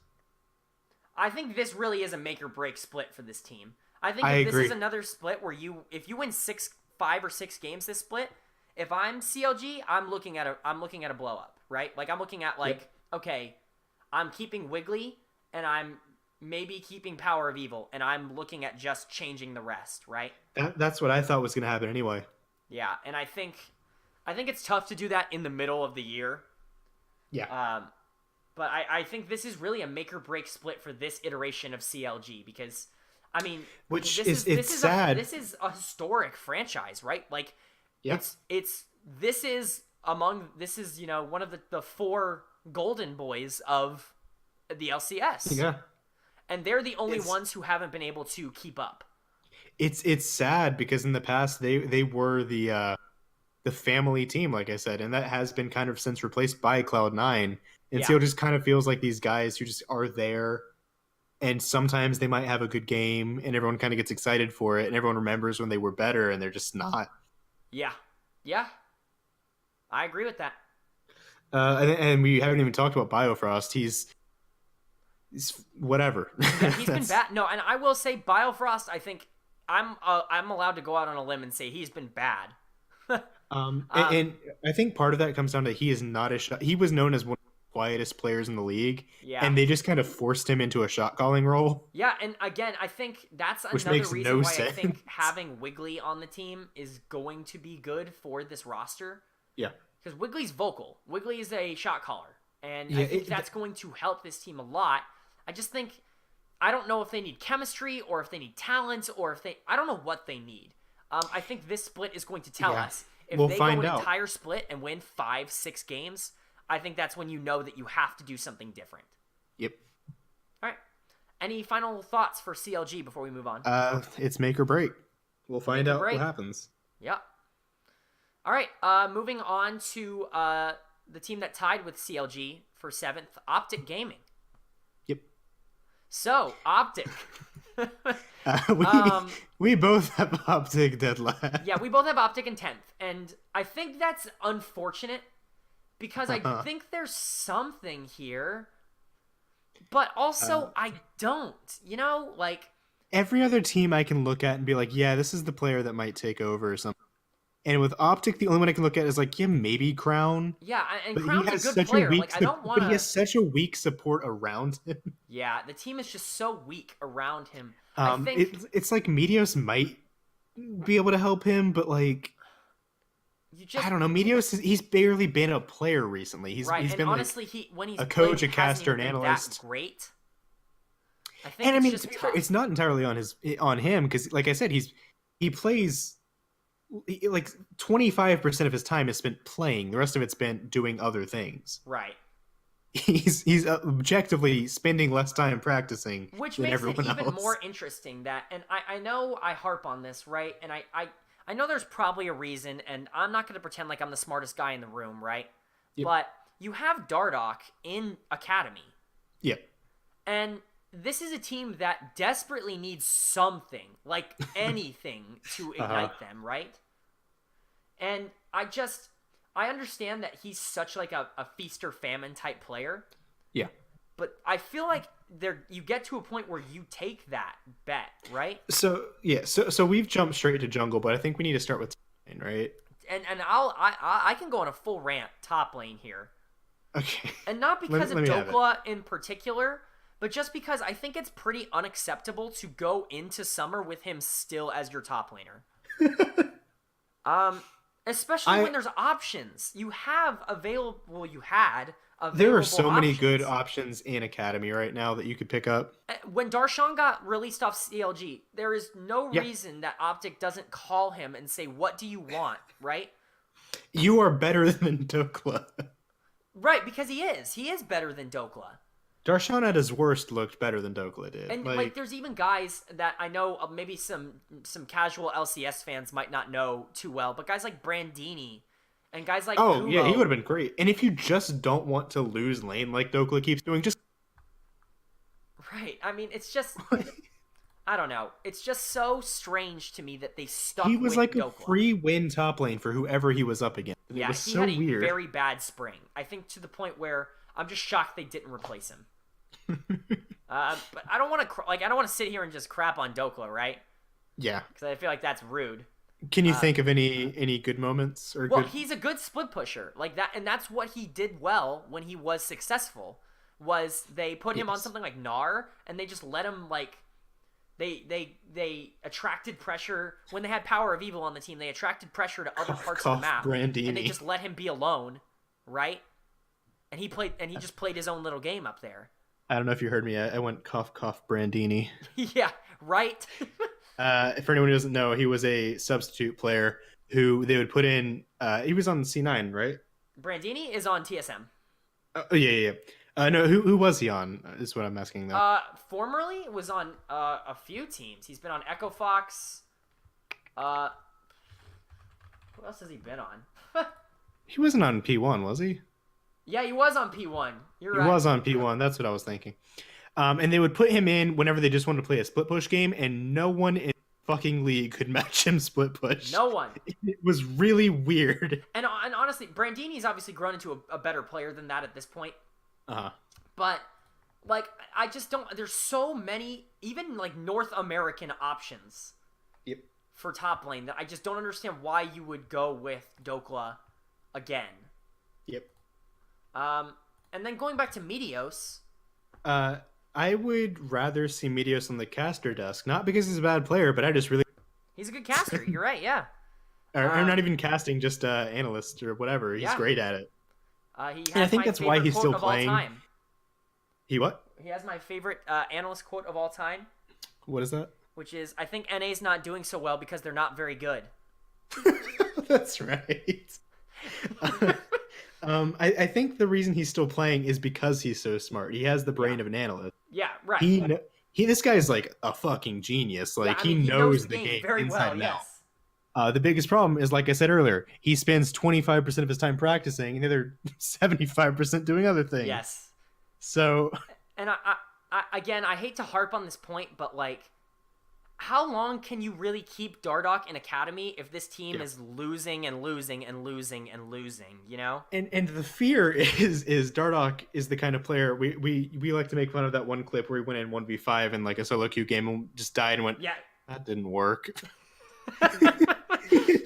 And that's the fear with Dardoch. Right, like that's what you're worried about, right? But if you get to a point, if you start the split, what, 0-4, 0-5, does it matter? You know? Like, he has shown on a pretty consistent level that his mechanics at that position are almost untouched. He is debatably the most mechanically gifted player in all of the North American LCS. I mean, the guy knows how to play some League of Legends. Goddamn if he's stupid sometimes. He just makes some very poor decisions. He's kind of the polar opposite of Meteos. Yeah, to Meteos, you're right. Meteos, he admits he's not the best mechanically, but he just knows the game really well. Right. Dardoch. Boy, is he mechanically gifted, but boy, is he dumb. Which I think it's just such an interesting contrast, and it just makes me interested to see that they're going with Meteos again. I think you put in Dardoch, and worst case scenario, if you lose a couple games, then you go back to Meteos and say, well, is it worth? Do we get better results with Meteos? Right. I just don't think you do. I think in my personal opinion, you look at this roster and you say, okay, we don't have anyone other than Crown who can win lane and do well. Like, we need something. We need something to do. We need a place to put our effort into, right? Yeah. And I think Dardoch could be that for this team, but I think I don't know. I guess maybe they're too scared to go into it, but if we both have them at 10th, they didn't do great last time. I don't think it's. I think he's worth the risk. Yeah, I think staying the same was the worst thing this team could probably have done. Yeah. But they didn't. Mid lane. We can talk about Crown. Crown had a good split. I mean, I for think what you it's have him worth. ranked a little high, but I agree. He's great. I mean, I think Crown is near the top in almost every single mid lane statistic for laning. Like like the guy had no surrounding help, Yeah. but he did the best he could. Right. The games That's that that's Optic yeah. finished tied for 7th. They won what 7 games last split. Let me Mhm. check. It's up here. Yeah, they went 7-11. They won 7 games last split, right? And I think 7 of those wins were because of Crown. And I think that's really why I have him ranked so high. Yeah. Is because he won 7 games by himself last split. Yeah. And I think he's a good. It's not like we don't know that Crown's a good player. No. Yeah. He's great. Yeah, it's just he has no support around him at all. And that's the reason I say I'm not sure if I'd put him as high as you, because if you give him support, what happens? Is he do just as well, or does he kind of Right, fall like that's back the a little question, bit, right? or The problem because some is people, when they get support, they stop knowing what to do because they're right, like, like oh, my double play it. style was to go all in. The problem with Crown is it's not even like Power of Evil when he was on Optic, right? Where it was Yeah. the team's dumping everything into him. Yeah. He's making triple the gold of everyone else on the team. Which, by the way, was one of the funniest things. Yeah, I mean I've it was seen a great team to do. watch. Because he was He was going around taking like all the junglers camps. and Yeah, shit. it was great. But it's not like Crown's taking that kind of pressure. They're not No, even yeah. really, because the team doesn't have the kind of pressure to even focus his lane, right? No, they're behind in every lane. It's just he is creating his own advantage, and he's hoping that it's enough to 1v5, right? Yeah, And I think that's why I have him ranked so high. It's because it's not even the team that's giving him the advantage; it's him that's giving him the advantage. yeah. So And then so moving on, we have Arrow, and if you want to talk about any disappointment. player who has fallen from grace, Yes. oh my god, is it Arrow? Yeah, and honestly, he wasn't actually, you know what? He wasn't good. I'm gonna say You it. can't. He wasn't Are you good. gonna try to defend him? No. He wasn't good. Okay, first off, I want to preface: we're talking about these people's play. We by Yeah. no means mean anything about them as people. Oh, and also not as players, because these guys are all Oh, better they're- than yeah. us. We're talking about in relation to each other. I just went on a rant about how Dokla shouldn't be in the LCS. Dokla would kill me in less than 30 seconds. Like, it would not be a contest. Now, you know? Kyle, here's the real question: have you been looking at the Scion Speedway stats? Oh, we're not going there Because that's today. what. This is not That's a how Scion we should be Speedway. ranking. This is not That's a how we Scion should be Speedway ranking the video. players. Uh, That should but- be the definitive player tier list. Yeah, no, truly. Oh god. But talking about the bot lane, I guess they're just They're not good. I mean, I like Big for what it's worth. It's basically every problem that we said that the CLG bot lane had, though. Just it's just worse. Like just less skill. Like I think it's I don't just know. I don't know. I don't know what else to say about him. Yeah, I think it's just a worse. I think that's a really good point. It's a worse version of that. They played the although exact same way. Actually, I would say Big and Biofrost are maybe opposites. Okay. Because Bio is a guy who has good mechanics, but is very quiet, and they need him to be a shot caller, whereas Big is on the team because he can shot call. I will point out that Bio is notorious for not being able to hit skill shots. Okay, but it's not like Bio's a bad mechanical player. No, he just has bad aim. Yeah. And Big has an LCS spot because he's a good shot caller. Yeah. Like, and that's why he's there. Yeah, but Good for Big, right? But if you're shot calling people who can't really do anything with about it, then it's not really gonna matter. you're kind of not accomplishing anything. Yeah, it doesn't really do much for you. So yeah, we both have Optic dead last. So Yeah. not really too much to say about that. I don't think they're very good. Moving on, we finally get to talk about it. Okay. It is Clutch Gaming. So so he's making a reference to initially I had Clutch Gaming at fifth place. Fifth place on his tier list when we first started and talking about this. I moved them way down. Yeah, so now we Let both me- have them pretty low. I want to elaborate why I had them where I did. Please do. So Clutch Gaming's roster is Huni, Lyra, Demonte, Cody Sun, and Vulcan. And when you look at that roster, you think, holy shit, if any of these players get fed, the game is over. It's over. And I'm like, I know they've been bad, but like, come on. Surely they can do it. And then as I kept looking at the list, I was like, it's just not gonna happen, is it? Because this isn't gonna happen, they've is all it? had chances and they just keep failing. And especially like, I still have Huni at 6, Yeah. right, in my top lane tier list. Uh-huh. Huni was 9th like in spring. Huni is the top laner who requires the most assistance, though. Yes.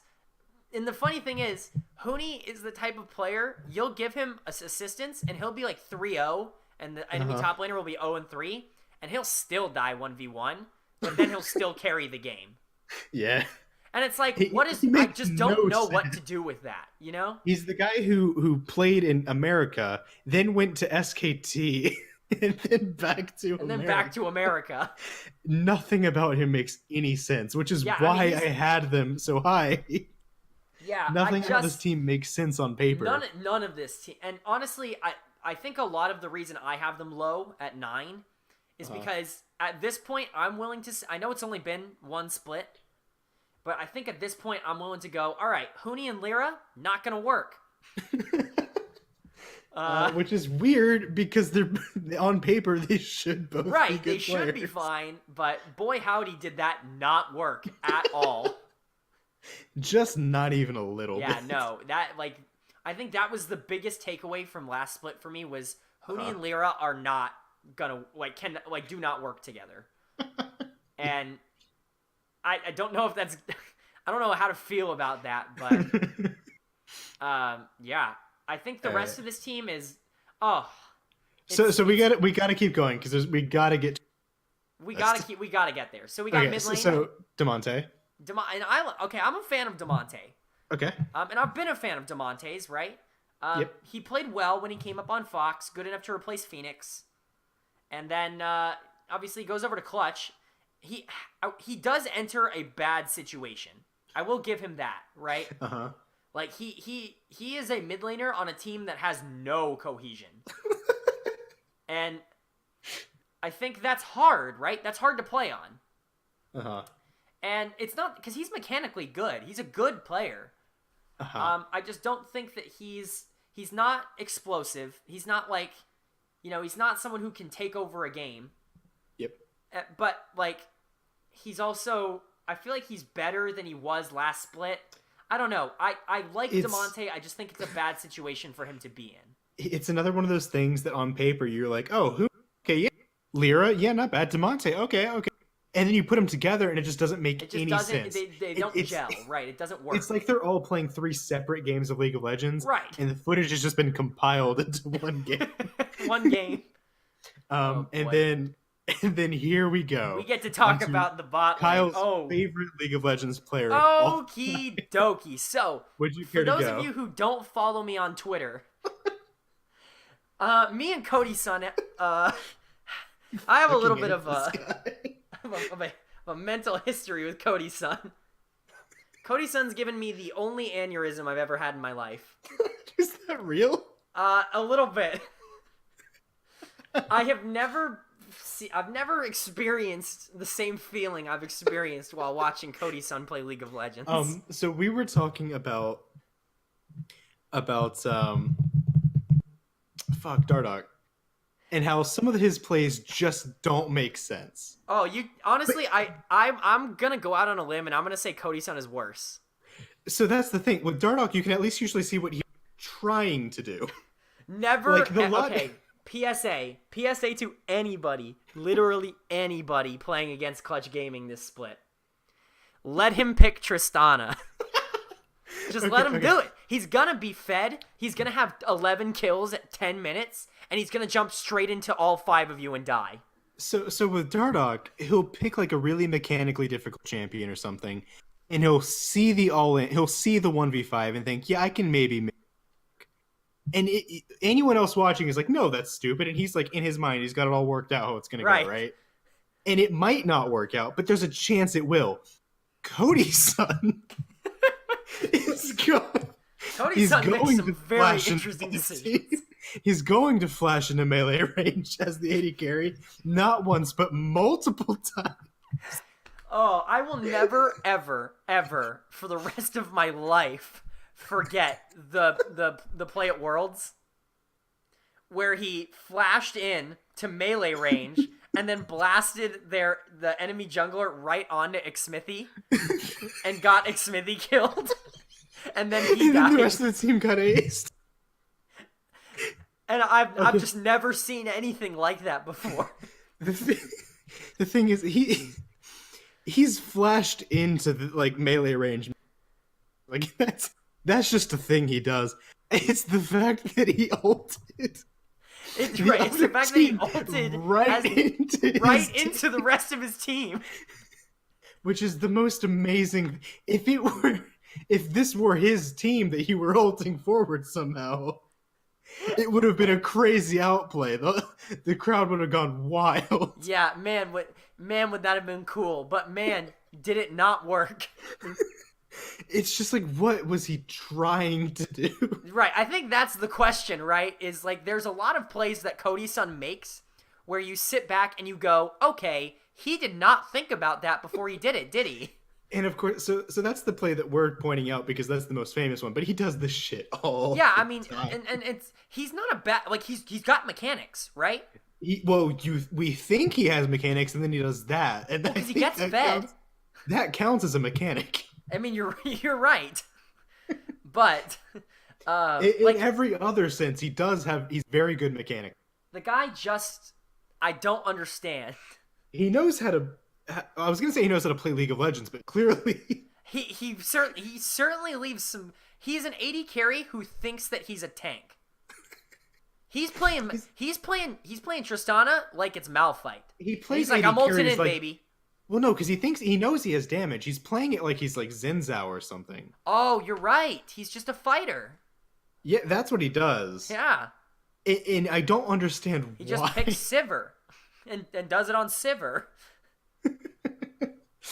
It's just like, if you have all of these advantages that you have as a marksman, why would you do the things you do? And I feel bad saying this about him because this is a guy who literally a year ago we were talking about as, an up and coming star in North America. For all intents and purposes, he should be a very good player, but he has just done over and over again the dumbest plays.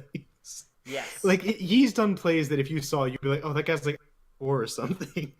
Except that the mechanics required to pull off these stupid plays. No, that's the thing, is these aren't even easy mistakes that he's making. They're really intricately good mistakes. The one Worlds where he rocket jump into flash into It's very impressive. The time. And honestly, I don't think there's a team I would rather see him on than Clutch. He is perfect for this team. Yeah, I think he's perfect for a team with Huni, Lyra, Damonte. We were saying CLG is feast or famine because they will either win or they will lose and need to detonate. Clutch is feast or famine for a different reason, because if any one of these players gets fed, they will come in first fucking place. I mean, they're kind of like Echo Fox last year, if you think about it. Kind of, yeah, but the likelihood of that happening is very slim. You're right. So low. We can talk about Vulcan a little bit too, I think. All right, what do you want to say about Vulcan? Vulcan was not very good this past split. I don't know how much of that was Piglet, and I don't know how much of that was Vulcan. So how do you feel about Cody Sun coming in instead of Piglet? I think it's a tonal shift. Any team Cody Sun enters is a tonal shift. Yeah, I think Cody Sun has historically not done well with supports that are passive. And unfortunately, Vulcan isn't the most aggressive of supports. Vulcan isn't the most many things of support. I don't think he's a necessarily bad player, but he's just not. He's not the type of guy who can pull off the same kind of plays that Ole pulled off when Cody Sun was doing well, right? Yeah. Like, he can't set him up for these crazy plays that Cody Sun likes to make. Vulcan is the type who likes to play more supportive supports. Mm-hmm. And so I think, like, I don't know if that's going to help or hinder Cody's son, but I think we're going to find out. Maybe he'll tame him. Yeah, I mean, who Could it, really knows? We haven't seen could Cody it, in a could year it be in a possible? split. I Could mean, Vulcan be the one he of dominated legend? Academy. So Could Vulcan be the one spoken of in legend to to tame the tame the Cody mighty son, Cody's son? we shall see, shall we? And then, All right, we're on it. The final team, uh, 100 Thieves. oh boy. Oh boy, Okay, so we both have them. we both pretty have high. them in playoffs. I have them just in playoffs. You have them fourth. And let me, I can give my reasoning for that because Okay. I like my reasoning. Okay, go ahead. So I actually love the changes that they made in the offseason. They Okay. made 2 changes to their roster. Anda is down in Academy, and Huhi is now a support in Academy, not for 100 Thieves, but Which I do think makes sense, actually, and I do yeah, like I mean that. it works for his playstyle. And if it works out, maybe there's a couple supports on this list that I think... Are you telling me you don't want to see a Cody Sun Huhi bot lane? Because I do. So Anda's now in Academy. Huhi is now gone. They brought in Amazing, formerly of TSM, and then of Schalke, most recently and most famously. They also promoted, I guess, Soligo from their Academy team. And I actually like both of these moves for different reasons. Amazing, I think, is a really good addition to this team. One could say an amazing addition to this team. I get it. He's actually entering a situation that was extremely similar to when he entered Schalke in summer of last year. Yep. Where this is a team that has talent but hasn't really been able to put it together, and they kind of need that clear, dignified voice. A lot of their problems have come from communication and from getting things, being on the same page. And that's something that he has very notably been successful at doing. It's not like the members that they kept on this team were bad individually last split. So I think adding someone like Amazing to just kind of bring out their talent, I think, is going to be good. Yes. And then, so I wanna go into my reasoning quick, if you don't mind. Go ahead. So I'm not as optimistic as you are, even though I want to be. Right. I last split was one of the people who was like, oh my god, 100 Thieves, top 3, easy. And I was excited. I was on the train because that was the team that was going to have Huhi and Afro, and they were 2 of my favorite players from the CLG team that I used to like, who were just really creative, fun to watch players. They got Bang, who I love. I think he did the best in the situation he was given. I agree. And I was like, oh, Someday's going to kill it. I think they've got all the pieces here. And then I don't know. I mean, it imploded. It just imploded. And it was like every single lane just fell apart. And moving from that into the one that you skipped over, top lane with Someday. Yeah. Like, what happened, man? Although it's so funny, like, statistically, Someday was still one of the best top laners in America. But that's the thing with stats, because stat-wise. Yeah, stat-wise, he looked good, but like gameplay-wise or like impact-wise, he wasn't doing anything. His KDA was bad, but his CSD at 10 was great. His CSD at 10 was second in the league. His gold difference at 10 was third in the league. Yep. Like, the guy was, But a lot of that was because while the enemy top laner was roaming and doing shit, he was just sitting there farming. Yeah, he didn't have a big game impact. Which, last split, last split especially, he kind of really needed to as a top laner. Yeah. And I think, I don't want to put all the blame on Someday, because I do think him... No, it's just coming off of the split that he had previously. I think him and Bang were probably the 2 biggest casualties of the last split for me.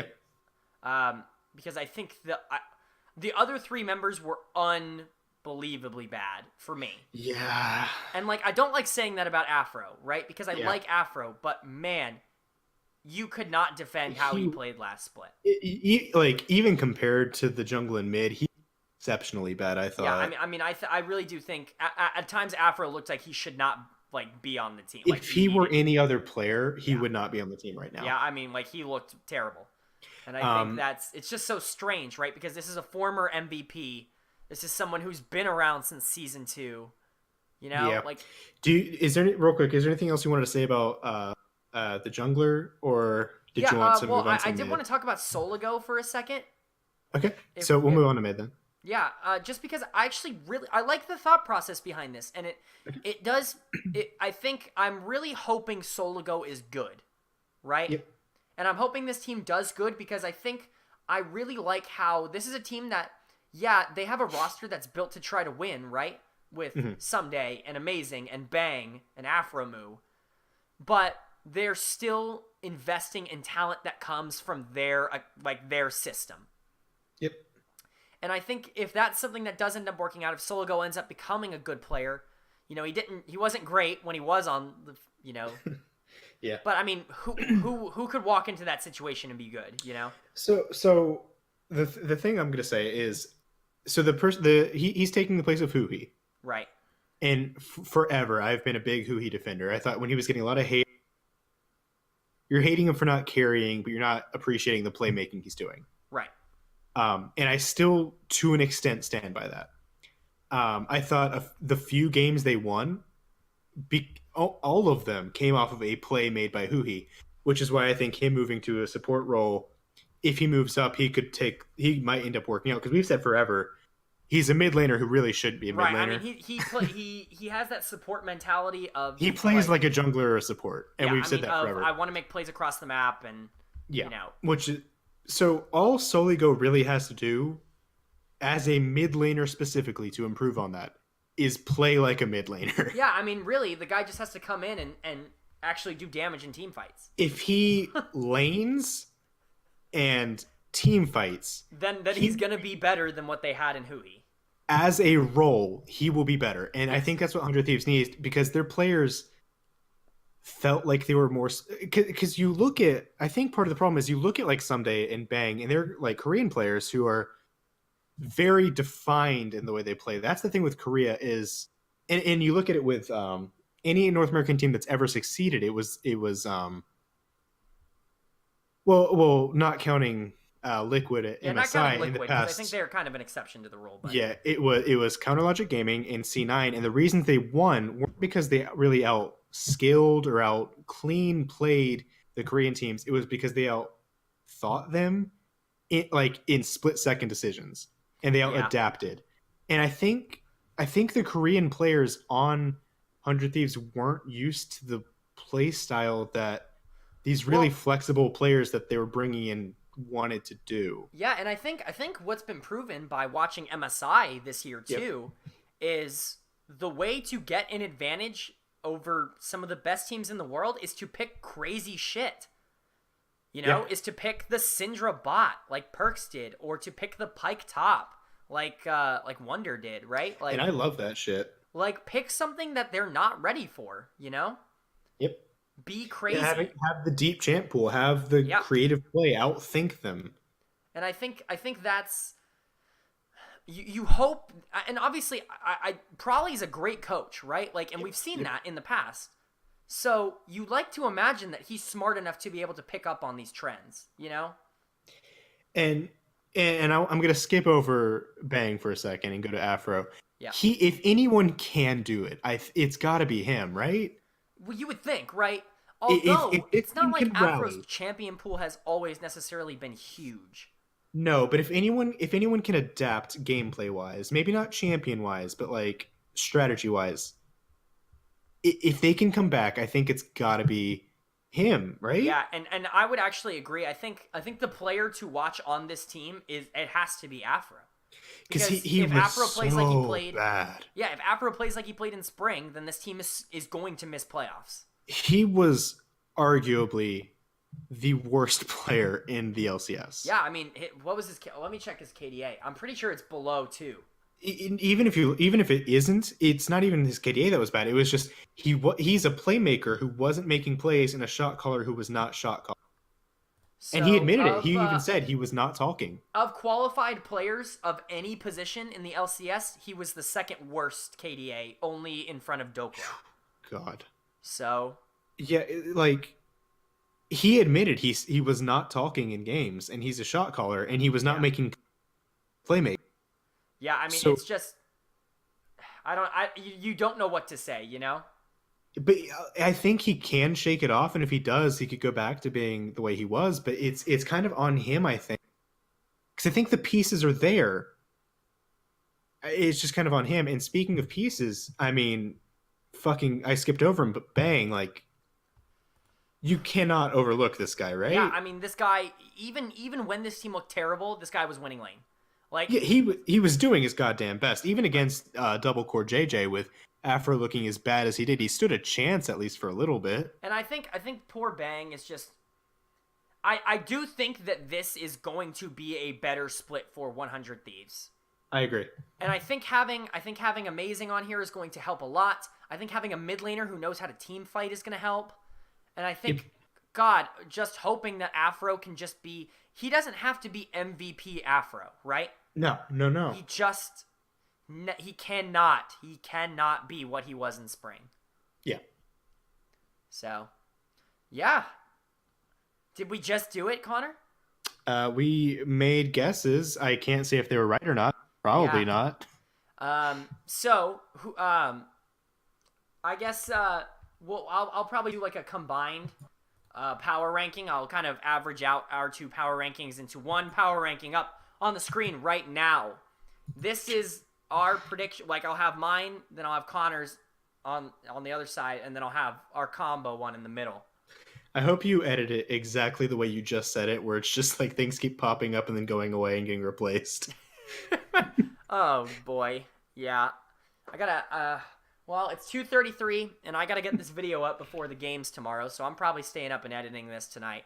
So God, you're so stupid. yeah, Why would you I hope do you guys that? enjoyed.